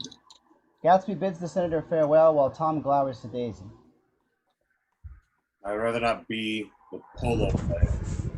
Oh, Tom, you should be proud of your achievements. Gatsby interjects. May I show you around? He guides them down the stairs. You must see the faces of a lot of people you've heard of. Absolutely. We don't go around very much. I don't think I recognize a single person. Or perhaps you know that lady there. Gatsby indicates a lovely orchid of a woman, Marlene Moon, the silent film star. It's Marlene Moon. I adore her pictures. As Gatsby leads Daisy, we catch Tom repeating to Nick. I'd rather not be the polo player. Dissolve 2, exterior Gatsby's castle, garden table, night. Tom, Daisy, Nick, and Gatsby sit at an elaborately conceived dinner table watching the band. These things excite me so. Gatsby turns to Tom. I believe we've met somewhere before, Mr. Buchanan, about a month ago. That's right. You were with Nick here at the barber shop. That's right. See, I know your wife. Is that so? Yes. As the number subsides and the crowd applauds, Herzog appears and addresses Gatsby with whispered intensity. Mr. Gatsby, sir. Mr. Slag is here. Herzog indicates Slagle, a dark-suited man who stands on the distant terrace with three sinister-looking associates. Gatsby, so besotted with Daisy that he cannot take his eyes off her, whispers fiercely. Not now. Herzog silently recedes. A romantic foxtrot strikes up. Trimalchio introduces... And now, dice, brass knuckles, and guitars with the foxtrot. Gatsby turns to Tom and gestures to Daisy. Mr. Buchanan, would you mind terribly? Tom does indeed look like he minds, but a group of scantily clad girls who cavort graciously on the other side of the garden momentarily catch his eye. course not. I think I can keep myself amused. As Daisy takes Gatsby's arm, she tucks a slim gold pencil into Tom's breast pocket and murmurs. In case you need to take down any addresses. As Tom fumes, Gatsby leads Daisy out onto the dance floor. Push close on Tom, growing increasingly suspicious. Dissolve 2, exterior Gatsby's castle, dance floor, night. As Daisy and Gatsby dance, Daisy murmurs thrillingly. Is all this made entirely from your own imagination? No. You see, you were there all along. Every idea, every decision. Of course, if anything is not to your liking, we can change it.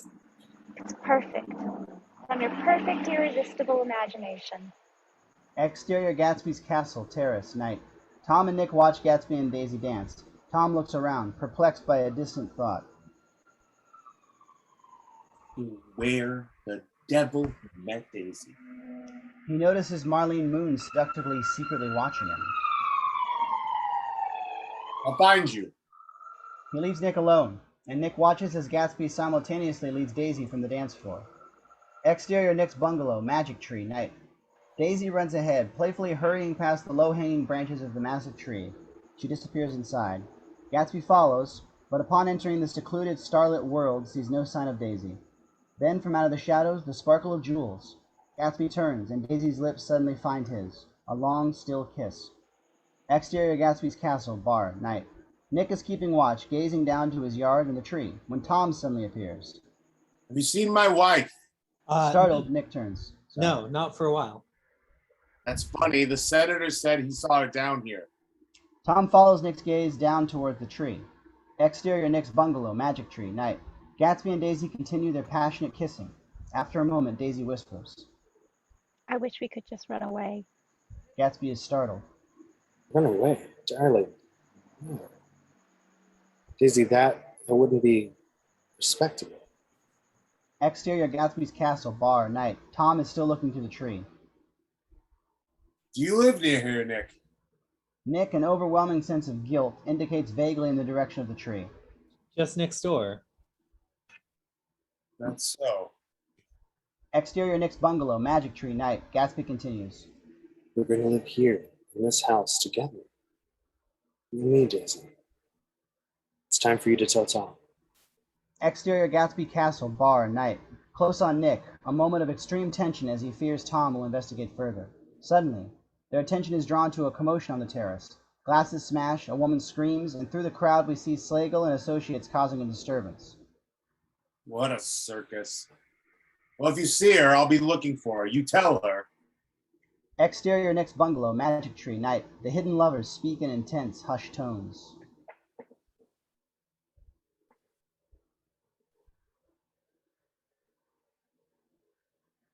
Remember how much fun we used to have? Why can't we just have fun like that again? Gatsby, frustrated, is about to speak, but Nick suddenly appears out of the shadows. Gatsby and Daisy break off, startled. Oh, hello, Mckee. We're having a row. What about? Daisy glides toward him. About things. About the future. The future of the colored empires. Well, it's Tom. He's wandering around the party looking for you. Daisy flashes Gatsby an over-the-shoulder glance when suddenly Herzog appears and murmurs. It's Mr. Slagle. He's quite emotional. A tiny, ruffled moment. Then Gatsby elegantly guides Daisy toward Nick. Excuse me, Nick, would you mind? As Gatsby follows Herzog back toward the castle, close on Daisy. Dissolve 2, exterior Gatsby's castle, dance floor, later. Nick and Daisy return to a party that has become grotesque. Drunken girls haphazardly bang drums. Gatsby disappeared to deal with a dispute of some sort. Daisy waited. Close on Daisy, dejected. But Gatsby was unable to return. As Daisy and Nick cross the tattered, streamer-littered dance floor, crane high and fade into the library window. Interior Gatsby's castle, library, continuous. Gatsby sits solemn in an armchair with quiet unease written in shadows across his face. Reveal the ominous silhouette of Wolfsheim, pacing between Gatsby and the window, Herzog standing watch. We catch only a fragment of the conversation. When these hot-headed types appear, I rely on you, but you are not available. A scene was made. What's going on with you, Jay? Dissolved 2, exterior Gatsby's castle, front gate, night. High shot, a sleek black limo winds quietly towards the gate. Crane down to discover Daisy's face through the limo window. Her forlorn eyes search for Gatsby behind castle walls. Where were you? With Nikki, Mr. Gatsby was showing us the grounds. Well, he must have trained himself to get that menagerie together. Daisy's POV. Ignoring Tom, she looks back to the dark castle. I like to know who he is and what he does. I think I'll make it a point of finding out. As the limo passes through the gates and disappears, Slagle and associates are violently ejected by Gatsby's guards. Close on, atop Gatsby's gate, Gatsby's coat of arms reads, Ad Finem Fidelis, faithful to the end. Dissolved 2, exterior Gatsby's castle, pool, night. It's late. Agitated and intense, Gatsby paces by the pool, staring out to the green light pulsing across the bay. Nick descends the stairs, drunk. Well, there you are. Daisy just left, but she asked me to tell you she had a wonderful time. Gatsby is not amused. She didn't like it. Of course she did. No, she didn't like it. She did not have a good time. I feel so far away from her. It's hard to make her understand. You mean about the party? Party? I couldn't care less about the parties. She has to tell Tom that she never loved him. What? Yes, then we can go back to Louisville, to her parents' house. Her parents are lovely people, it's weird. We marry there. You see, Daisy and I are just going to start over, just as if it were 5 years ago. I wouldn't ask too much of her. That's too much. No. Gatsby grows suddenly strangely emotional. He turns his back to Nick to compose himself. Beg your pardon, it's so sad because it's so hard to make her understand. And Jay, you can't repeat the past. Gatsby wheels around. can't repeat the past. No. Of course you can. Of course you can. You'll see. I'm going to fix things just the way they were before. Everything's been so confused since then. Gatsby looks out to the green light. He talked a lot about the past, as if he wanted to recover something. If I could just get back to the start. If I could just get back to the start, I could find it again. Some vision of himself that he had put into loving Daisy. In the clouds among the stars, the image of Daisy's house in Louisville appears, as if frozen in time. Dissolved to interior, exterior Daisy's house, Louisville, night. Pushed toward a wide veranda, strung with banners in support of the American war effort, and beyond into a parlor. Pretty Southern girls and fresh-faced soldiers dancing, clapping. 5 years ago, Gatsby found himself at Daisy's house by colossal accident. Amidst the many revelers, discovered Daisy hurrying through the crowd. I went to your house first with some of the other officers from Camp Taylor. I've never seen such a beautiful house before. Daisy rushes up the steps and looks back. At the bottom of the steps, smiling up, is the object of her affection, young Gatsby in officer's uniform.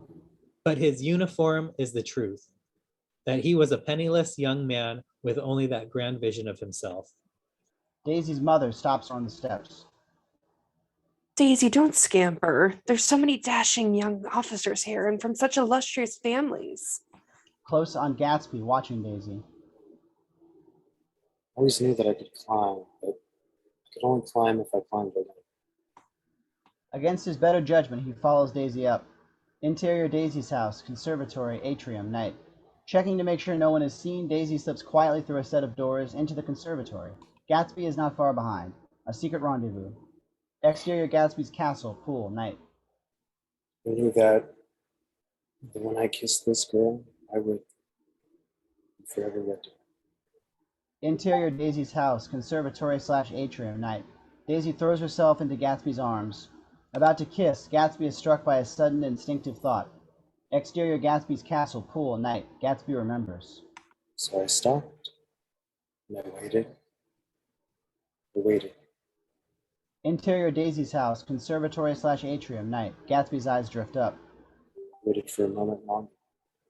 He looks out the dark crystal windows beyond the trees to a staircase of moonlight climbing up, up, up. He knew that if he kissed this girl, his mind would never again be free to romp like the mind of God, that falling in love would change his destiny forever. Exterior Gatsby's castle, pool, night. And then I just let myself go. Interior Daisy's house, conservatory/atrium, night. With sudden resolve, Gatsby kisses Daisy. In ravenous embrace, they fall into the long sofa lounge.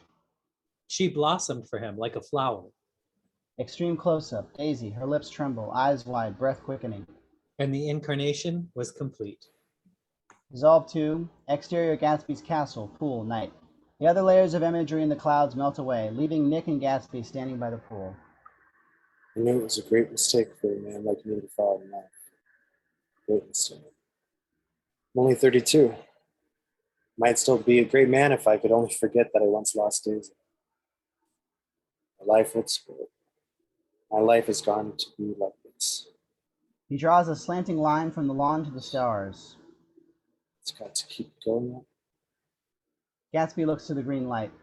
She has to go to Tom and tell him she never loved him. I need to give her more time. I just need to give her more time.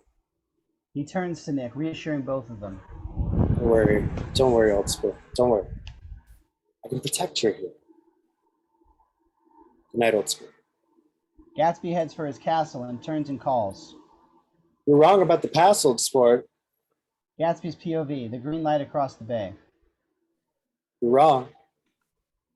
Dissolve 2, interior sanitarium, doctor's office, early spring, morning. The first day of spring. Out the window, birds chirp. Nick is writing and reading aloud. There had been music from my neighbors all summer. In his blue gardens, men and girls came and went like moths among the whispering and laughter of the stars. He struggles for a more poetic phrasing. Laughter, no, among the whisperings and the champagne and the stars. But after Tom and Daisy visit. Dissolve 2, exterior Gatsby's castle, front gates, late afternoon. Gatsby's castle cuts a grave silhouette against a stormy sky. There were no more parties. His lights flicker and go out. Gatsby's lights went out one by one. At the gates, flashbulbs flash, hordes of press have gathered. Daisy visited discreetly, but as the gates creak open, Daisy's limo slides up the drive. Fade in newspaper headlines. Party palace goes dark. the very same fame that had once been a source of satisfaction to Jay Gatsby became a threat. As the reporters crowd the limo, shouting questions. Dissolve 2, interior Gatsby's castle, bedroom, night. Locked away deep in the castle, Gatsby and Daisy make love. Faded in newspaper headlines. Who is the mystery woman? Dissolve 2, exterior Gatsby's castle, wharf, dusk. At the end of the wharf, Gatsby and Daisy look out across the bay, watching as the sun slides into the horizon and the green light pulses. Close on Daisy, she leans to Gatsby and whispers. I don't want to go home. Gatsby holds her tighter. Dissolve 2, Gatsby's castle, ballroom, late afternoon. Long shafts of light cut through the high, empty windows. Wide shot, an old European woman crosses the ballroom, tea tray in hand. The room is lined with thuggish, dark-suited men. We hear a phone conversation between Nick and Gatsby. I've been meaning to call you up. I'm sorry, I've been so busy. Is everything all right? Interior Gatsby's castle, map room, late afternoon. An unshaven Gatsby in trousers and a black silk robe sits in a large armchair under a vast wall of magnificent paintings. He hunches over the phone. Yes.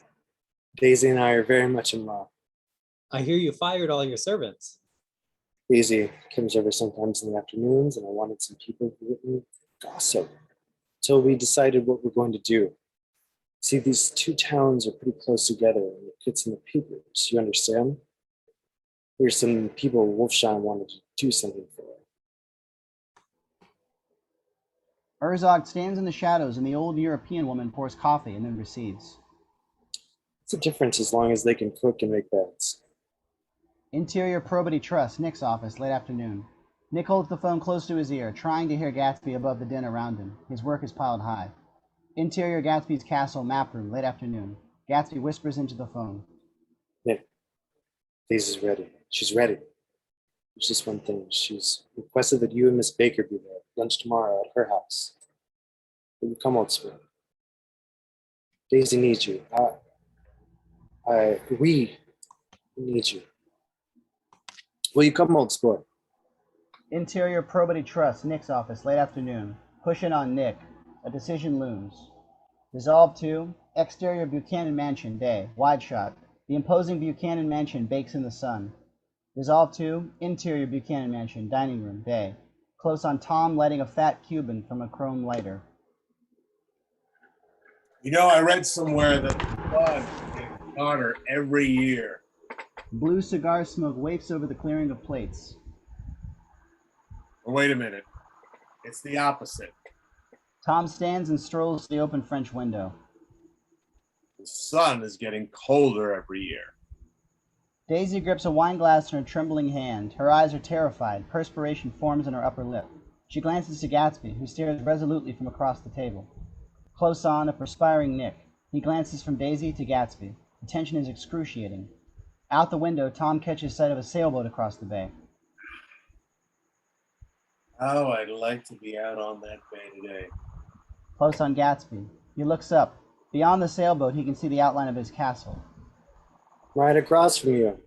Right there. So you are? Gatsby slowly stands and walks behind Daisy. Every night, you can see that light at the end of your dock, blinking. What light? Gatsby gently moves his hand over Daisy's. You see, Mr. Buchanan, I want to be close. Daisy and I. With sudden intensity, Daisy stands. So hot. Agitated, she sweeps towards the sideboard. Everything's so confused. She plucks a cigarette from a carved box and fumbles with the paperweight-sized lighter. What'll we do with ourselves this afternoon and the day after that? And for the next 30 years? Let's all go to town. Who wants to go to town? Her nervous hands drop the lighter, which crashes to the mahogany floor. All but Tom recoil in shock. Town. Women, they get these notions. Gatsby walks to Daisy. As Tom puffs, Gatsby retrieves the lighter in one hand and with his other gently guides Daisy's trembling hand. In that moment, their eyes tenderly meet. Daisy. You look so cool. You always look so cool, like the advertisement of the man in Times Square. Close on Tom, his jaw tightening. The man in the cool, beautiful shirts. Camera floats towards Tom. He violently snuffs his cigar. She had told Gatsby that she loved him, and Tom had seen. Suddenly, Tom explodes. Let's go into town. I'm perfectly willing. That's a marvelous idea. Henri, have the car brought around immediately. Just like that? Can't anyone at least have a cigarette? We've smoked all through lunch. Oh, let's have fun. It's too hot to fuss. It was your great idea, Daisy. Why don't we? We'll all go into town. Daisy doesn't budge. Sorry. I'm sorry. I've changed my mind, you brute. You've got me all excited, and now you don't want to go? We'll get a big room at the plaza, a cold bucket of ice and some whiskey. It'll be fun. Fine. Have it your own way, Tom. Come on, Jordan. As she and Jordan rush past Tom down the hall, Tom turns calmly to Gatsby. Join us, Mr. Gatsby? He then turns and calls to Henri. Henri, get some whiskey, 2 bottles, wrapped in a towel. Cut to exterior Buchanan Mansion, day. Close on, shoes shifting on gravel.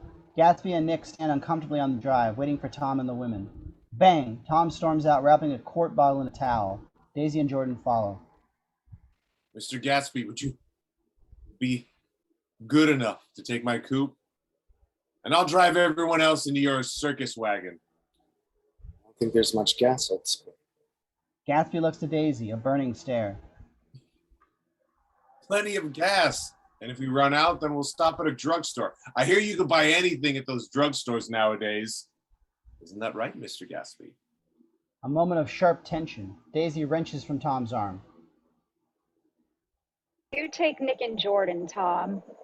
She slips quickly into the coupe. We'll meet you at the plaza. I'll be the man on the corner smoking 2 cigarettes. Gatsby's and Tom's eyes flash, a harsh, competitive glance. Tom lunges into the Duesenberg, slams the gears, and lurches away, leaving Gatsby, Daisy, and the coupe in the dust. Interior, exterior Gatsby's car, Long Island countryside day. Tom throttles forward, watching Jordan and Nick. You think I'm pretty dumb, don't you? But I've almost a second sight sometimes that tells me what I do, tells me what to do. And I've had a small investigation of this fellow. And you found he was an Oxford man. Oxford, New Mexico. He wears a pink suit, for Christ's sake. With that, Tom shifts gears and the Duesenberg rockets on. Dissolve 2, exterior, the Valley of Ashes, day. High and wide, the Duesenberg tears into the valley. We're almost out of gas, Tom. Exterior, the Valley of Ashes, Wilson's garage, day. Screech! Tom slams the brakes and the Duesenberg slides to a stop at Wilson's. Wilson doesn't budge. He's staring with sickly eyes at the giant billboard of Dr. T.J. Eckelberg. Wilson! Wilson! What are you waiting for? Let's have some gas. Do I have to do it myself? I'm sick. I'm all run down. I need money bad. My wife and I want to go west. Your wife does? Tom glances up to the window above the garage. Myrtle's face, badly bruised, stares back. Tom clocks this and hesitates. Tom was feeling the hot whips of panic. His mistress and wife, an hour ago so secure, were both slipping from his control. I just got wised up to something funny the last 2 days. She's going whether she wants to or not. Tom isn't listening. He sees the coupe approaching at high speed, threatening to leave him in the dust. What do I owe you? $1.20. The blue coupe flashes by. Tom glances back to Myrtle and then jumps into the Duesenberg. You can have the car. I'll send it tomorrow. Send it around. He throws coins into the dirt for Wilson to collect, then he floors the gas and peels out after the coupe. Interior, exterior, Gatsby's car / Tom's coupe, day. Vroom! The cars roar neck and neck, veering, swerving, and skidding perilously close. As Tom and Gatsby shoot dangerous glances at one another, Daisy waves carefree back to Tom. Pan up. The cars tear over the Queensboro Bridge toward the glimmering Golden City. Slam cut 2. Interior Plaza Hotel, suite, day. Crack, crack, crack. Shards of ice split off from a hunk as a bellboy makes ice cubes. That's enough. The room is large and stifling hot. It's been filled with huge ice buckets in an attempt to cool it. Gatsby, Tom, Nick, Daisy, and Jordan are bathed in a thin sheen of perspiration. Open another window.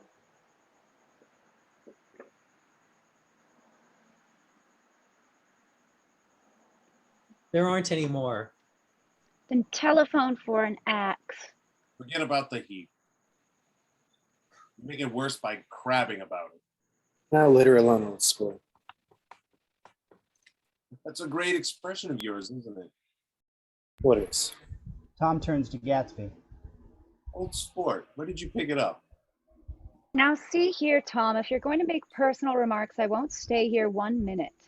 Gatsby's foot beats a restless tattoo. Tom eyes him suddenly. Gatsby, I understand you're an Oxford man.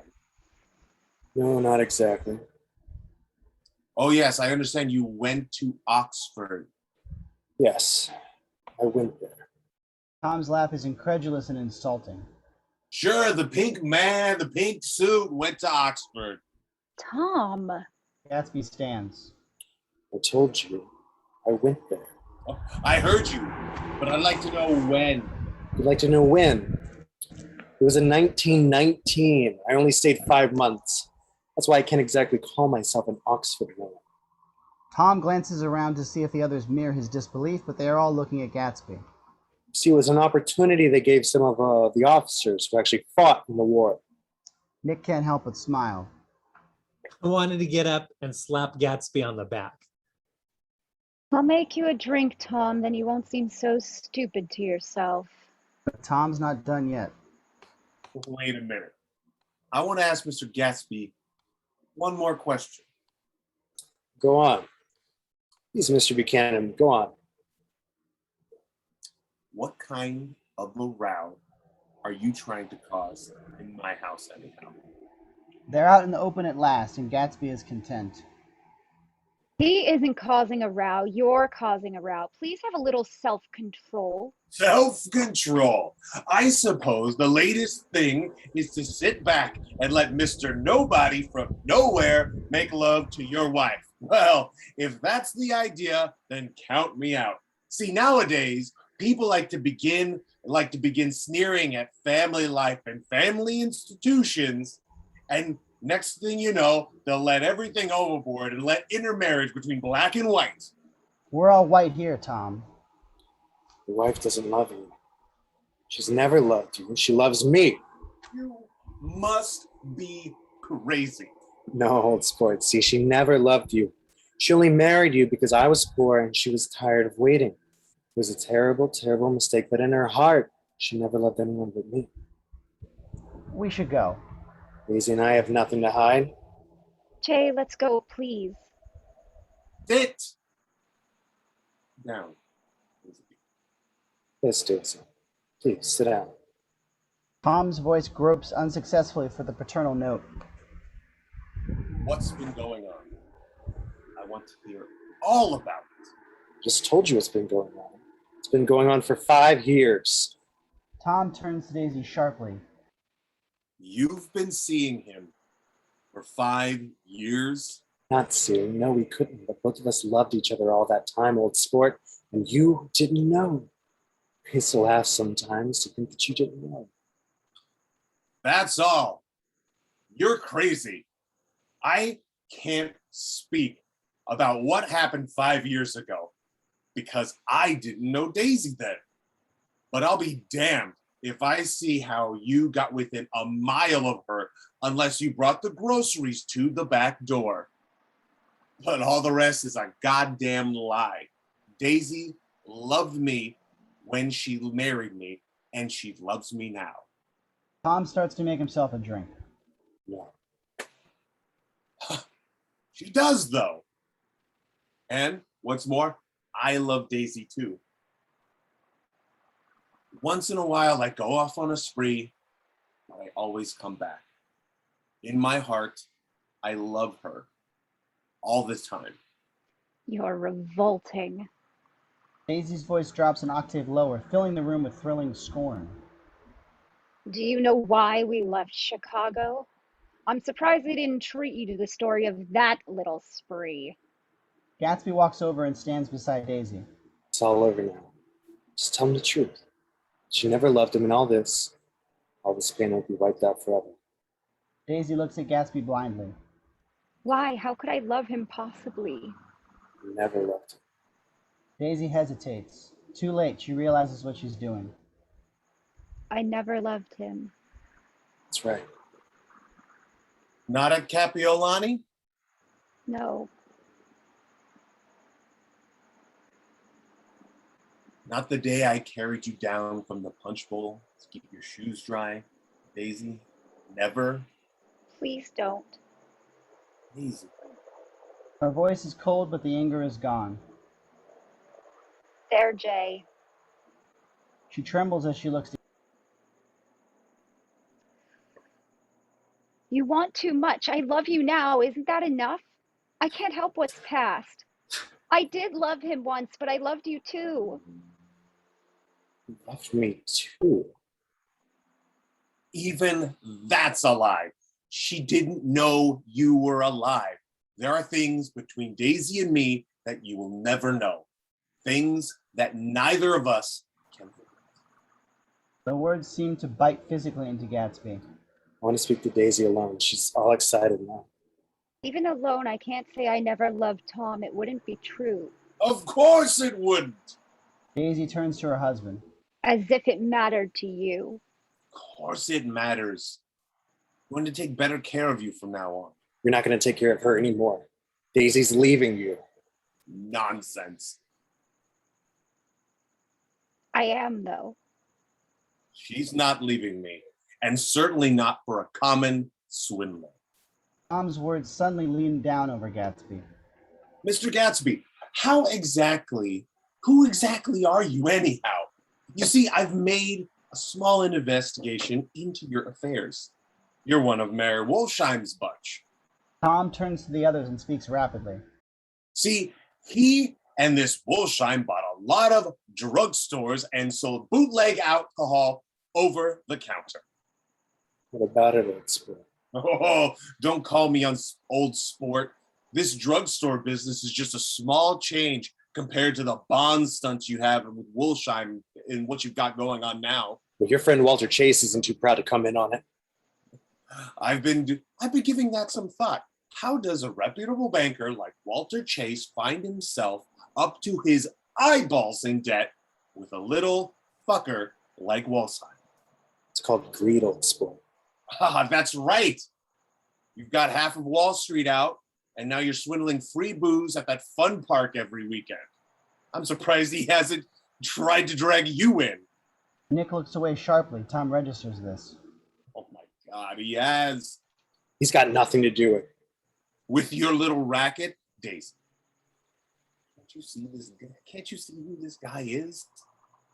With his house and his parties and his fancy clothes, he's just a front for Wolfsheim, a gangster, and he gets his claws into respectable folk like Walter. The only respectable thing about you, old sport, is your money. That's it. Now I've just as much as you, so that means we're equal. Tom smiles with smug, condescending scorn.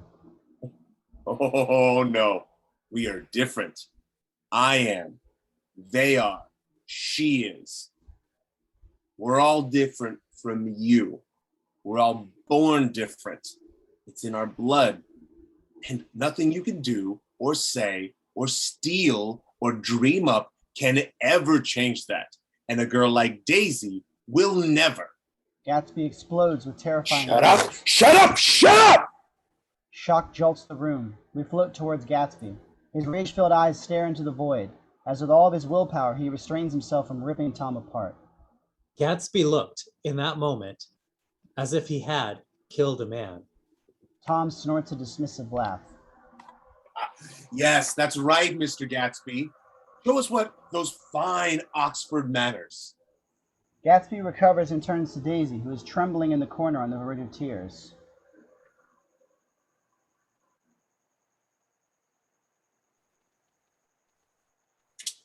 My sincerest apologies. I seem to have lost my temper. Struggling for self-control, Gatsby turns toward her as if Tom suddenly no longer exists. Daisy, darling, none of this has any consequence. Don't listen to him, Daisy. Daisy blanches. Gatsby, now desperate, babbles incoherently. We're going back to Louisville to be married. We're going to live together in our house. There's a feeling of excruciating unease in the room, close on Nick. He began talking very excitedly, denying everything. But with every word, Daisy was drawing further and further into herself, only until the dead dream fought on. Please, Tom, I can't stand this anymore. Daisy is staring, terrified, courage gone. She looks to Tom. You two start on home. Mr. Gatsby's part. Daisy is alarmed now. Go on.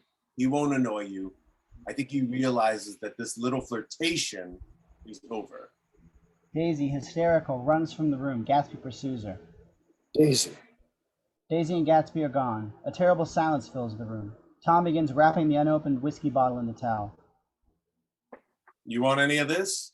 Jordan? Nick? Nick. What? Want any? No. I just remembered. Today's my birthday. I'm 30. Tom mutters as he pours himself a drink. Happy birthday. Nick is staring out the window, lost in thought. 30. The promise of a decade of loneliness. Nick's POV to the setting sun and the Queensboro Bridge. The formidable stroke of 30 died away as Gatsby and Daisy drove on through the cooling twilight towards death. Dissolve 2, interior Wilson's bedroom, twilight. Myrtle flies past camera as Wilson drags her across the room. God knows everything you've been doing. Grabbing his wife's hair, he presses her face to the window. You might fool me, but you can't fool God. Over Wilson's shoulder, we see with shock that he is looking at the eyes of Dr. T.J. Eckelberg. God sees everything. Below the Eckelberg sign, a train thunders through the level crossing. The final carriage clears to reveal Gatsby's yellow car waiting on the other side of the crossing. Close on Myrtle, seeing the yellow car, a desperate whisper. He's here. Whack! Myrtle gives a sudden backhand to Wilson's face as she twists from his grasp. Cut to exterior Wilson's garage, twilight. Standing outside his restaurant, the owner, Michaela, sees Myrtle rush out of the garage shouting hysterically. Stop, Tom! Please stop! Interior, exterior, Gatsby's car, continuous. Suddenly, Myrtle appears in the headlights of Gatsby's car. Extreme close-up, the sleeve of the pink suit and the daisy signet ring, as Gatsby's hand on the wheel tries to veer away. No! But the car strikes Myrtle. Slow motion, terrible, nightmarish, expressionistic images. Glass shattering, blood splattering, Daisy screaming, Myrtle's body flying through the air, her pearls showering the night like 1,000 new stars. Thump! Her torn open body hits the ground. Close on the giant billboard, the towering eyes of Dr. T.J. Eckelberg watching everything. Dissolve through the whites of the eyes, too. Interior Tom's coupe, night. Close on the coupe's blinding headlights. As the coupe nears, Nick, Tom, and Jordan see the commotion. Wreck? Good. Wilson will have a little business at last. Let's have a look. Must we? Just a look. Interior Wilson's garage, night. The dim garage is lit only by a swinging yellow globe. Wilson stands on the raised threshold of his office, swaying and wailing a high, horrible call. Oh my God! Oh my God! A crush of gawking spectators speak in hushed tones. Cut to Tom pushing through the crowd. Close on. He stops and makes a harsh sound. Myrtle's body, wrapped in a blanket, lies on a work table. Tom bends over it, shocked, motionless. Cut to Nick, watching Tom's reaction. A policeman stands next to Tom, taking down names. Sir, I'm going to have to ask you to step away. Get off me! I'm fine? I'm fine. You knew her? No. Not really. Well, then I have to ask you to step back. What happened?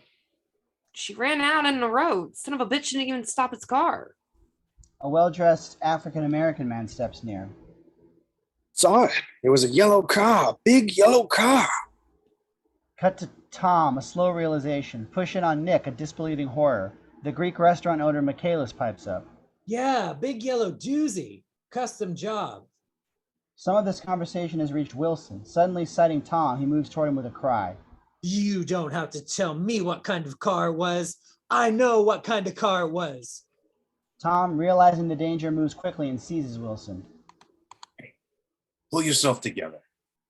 Wilson, distraught, almost collapses, but Tom holds him upright and pushes him into Wilson's office, continuous. Tom sits Wilson down and whispers intensely. Listen, I just got here from New York. I was bringing you the proof that yellow car wasn't mine. You hear? I haven't seen it all afternoon. The policeman follows and turns suspiciously to Tom. What color's your car? Blue, a coupe. We come straight from New York. Yeah, they just stopped. The policeman accepts, suspicious still. All right. Blue. In the relative calm of the office, Wilson's clouded, desperate eyes look up at Tom. Who owns the yellow car? Fella named Gatsby. He's a crook, George. Gives those parties the papers are always talking about. Maybe he was the one fooling around with Myrtle. Maybe that's why he killed her. Yeah, maybe. Guy like that. Who knows? Wilson starts sobbing again. Oh, God. Oh, my God. He rests his head on Tom's shoulder. Tom consoles Wilson and then whispers. Gatsby. Something ought to be done about a fellow like that. He'll pay. Oh, he'll pay. Dissolve to interior Tom's coupe, night. Close on Tom driving, he sobs. This goddamn coward didn't even stop his car. Jordan and Nick sit silently beside Tom. He turns to them, triumphantly accusing. You gonna defend him now, huh? Dissolve 2, exterior Buchanan Mansion, night. The coupe drifts slowly up the drive. Exterior Buchanan Mansion, night. As they walk up the stone staircase, Tom disposes of the situation in a few brisk phrases. I'll telephone for a taxi, Nick. Come in and have some supper while you wait. Tom opens the door. No, thanks. I'll wait outside.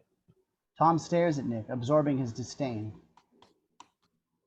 What is the matter with you? Tom snorts and goes in. Jordan puts her hand on Nick's arm. Won't you come in, Nick? No. Thanks. It's only 9:30. No, I think I've had enough of everyone. Close on Jordan, she gives Nick a long, hurt look. But Nick stares decisively back. After a moment, he turns sharply and walks off. Dejected, Jordan sweeps inside. Exterior Buchanan Mansion, night. As Nick's feet crunch upon the white gravel of the drive, he's startled by a voice from the shadows. Oh, it's spring. Cautiously, Nick approaches the hedge. The closer he gets, the more certain he becomes. Gatsby is hiding just below Daisy's window. His pace quickens. What are you doing? Just sitting here. Yes, I can see. Did you see any trouble out on the road? Trouble? That woman you ran down is dead, Jay. I thought so. I told Daisy I thought so. Daisy? Do you hear yourself? It's better that the shock should come all at once. What's wrong with you? How could you? Please keep your voice down, old sport. Tom was right. You're nothing but goddamn coward. Keep your voice down. There was no point in stopping. No point? It killed her instantly. Yes, I was there. I saw. It ripped her open. Panicked, Gatsby grabs Nick, trying to explain. I understand. It was my fault. This woman just rushed out as if she wanted to speak to us. It all happened so quickly. I tried to turn the wheel. She?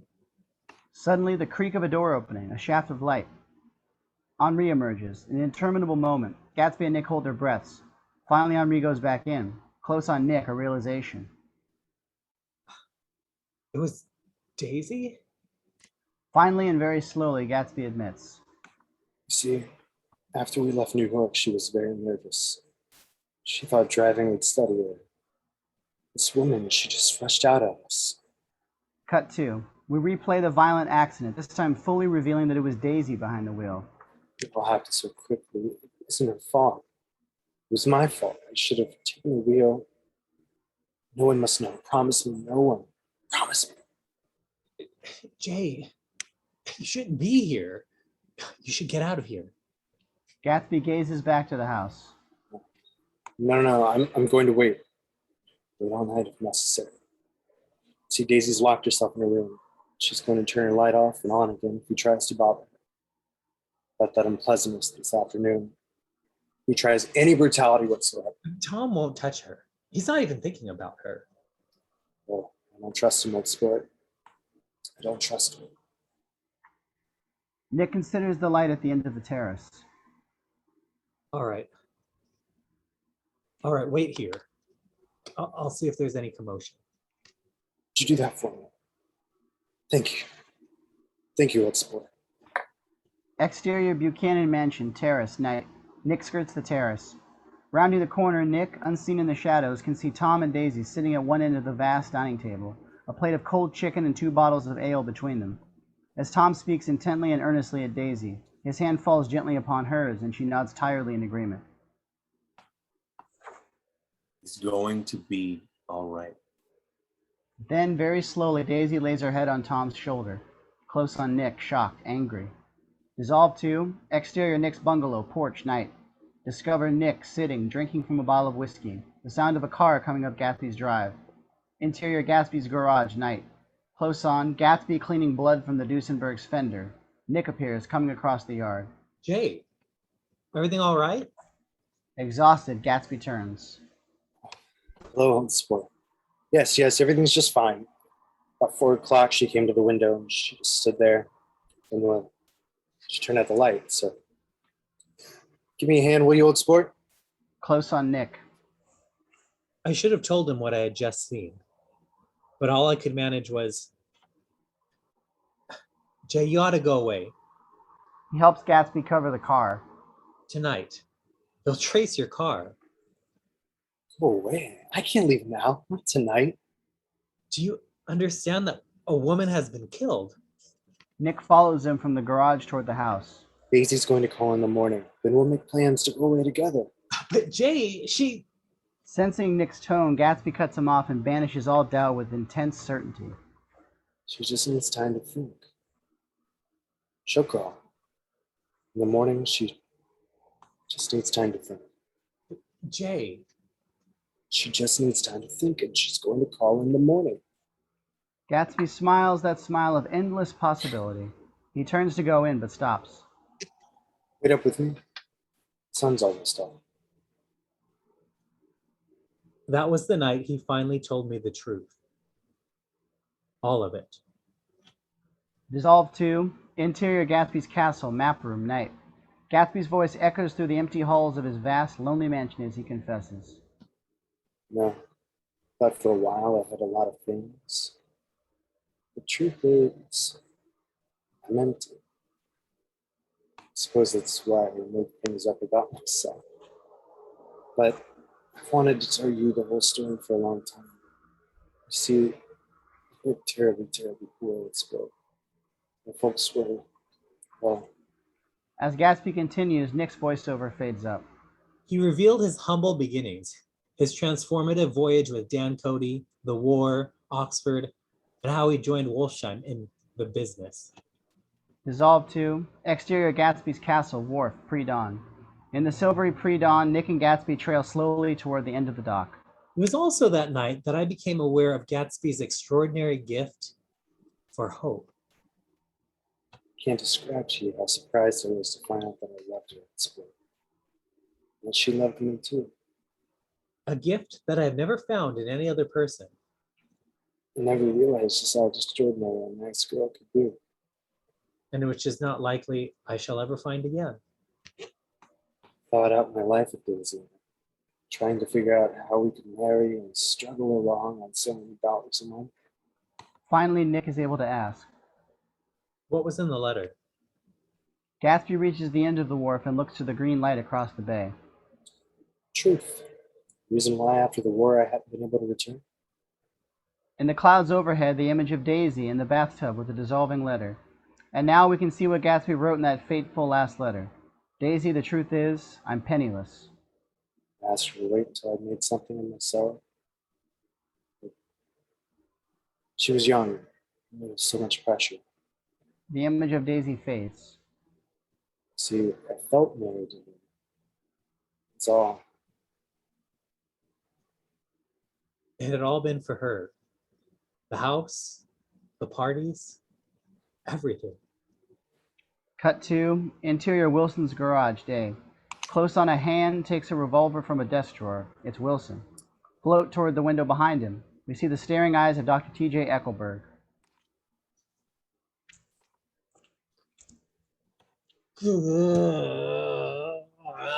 Just sees everything. Exterior Gatsby's castle, terrace, morning. Nick and Gatsby are finishing breakfast. Mr. Gatsby, sir, excuse me. Chicago calling, sir. Ah, keep it open for a personal call. A personal call? Of course. The gardener comes to the foot of the steps. I'm going to drain the pool today, Mr. Gatsby. Not today. It's so beautiful. No old sport, I've never used that pool all summer. Gatsby enthusiastically heads down the stairs. Let's go for a swim. I'll have the phone transferred to the pool. As Gatsby heads towards the pool, Nick checks his watch. Jay, I've got to go.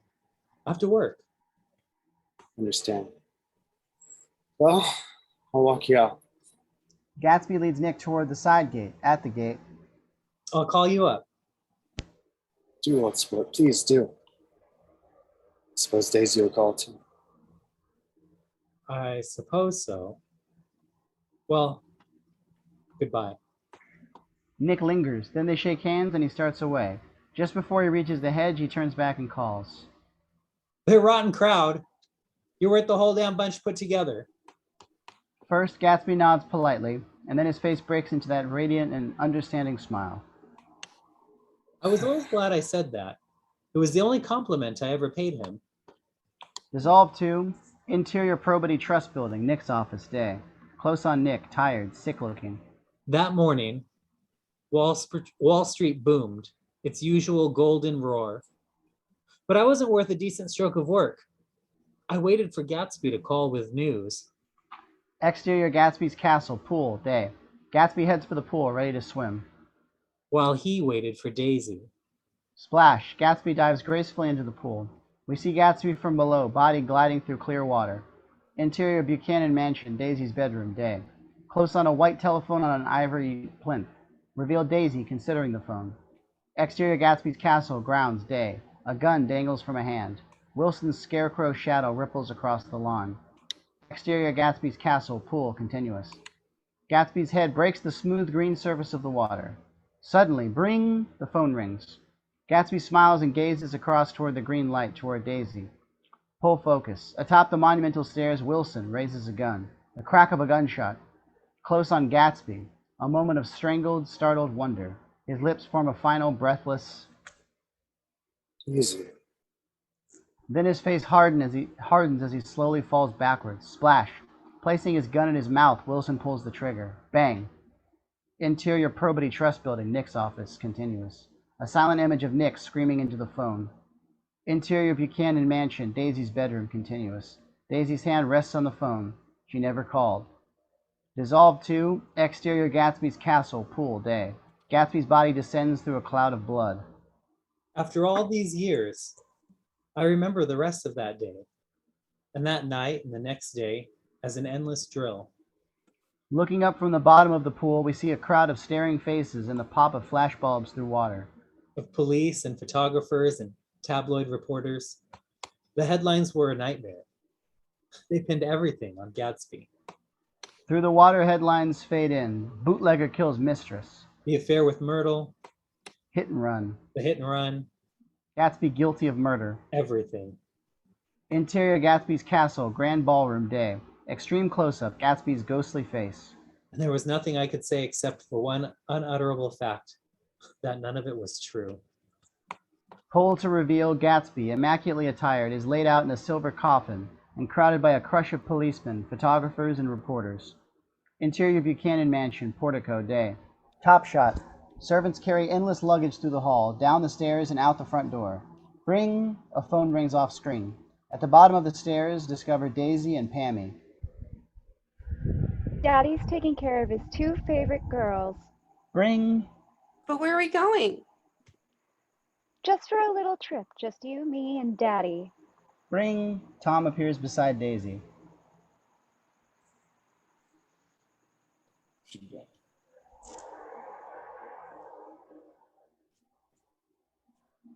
We should go.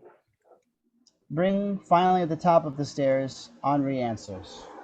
Buchanan residence. Interior Gatsby's castle, grand ballroom, continuous. Discover Nick sitting atop the deco stairs, telephone in hand. Gatsby's coffin is directly below. May I speak to Mrs. Buchanan? It's Mr. Carraway, her cousin. Madame is not available. Well, when you see her, will you tell her the funeral's tomorrow? Interior Buchanan mansion, portico, continuous. Henri looks down to Tom, who shoots a "we're not here" look. I'm sorry, but they've gone away. Gone away? Do you know when they'll be back? No. Please, Interior Gatsby's castle. Sorry, go ahead. please, I know she would just want to be there. If you could just get a message to her.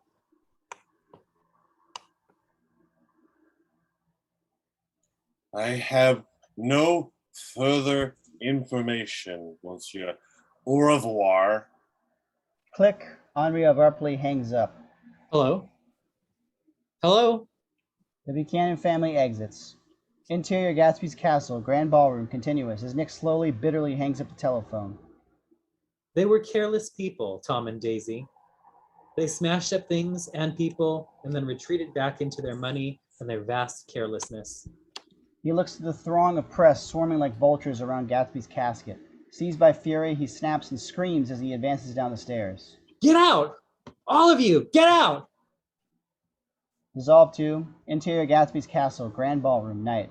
Time has passed. Nick sits on the steps, slouched against the rail. He looks down to Gatsby's still face, sad, alone. I rang, I wrote, I implored, The camera pushes slowly down toward Gatsby. but not a single one of sparkling hundreds who had enjoyed his hospitality all summer attended the funeral. Extreme close-up, Gatsby. And from Daisy, not even a flower. Distraught and exhausted, Nick's eyes slowly close. I was all he had, the only one who cared. Dissolve 2. Interior sanitarium, doctor's office, summer, morning. Nick is sound asleep on the couch, his typewriter and dozens of type-filled pages in front of him.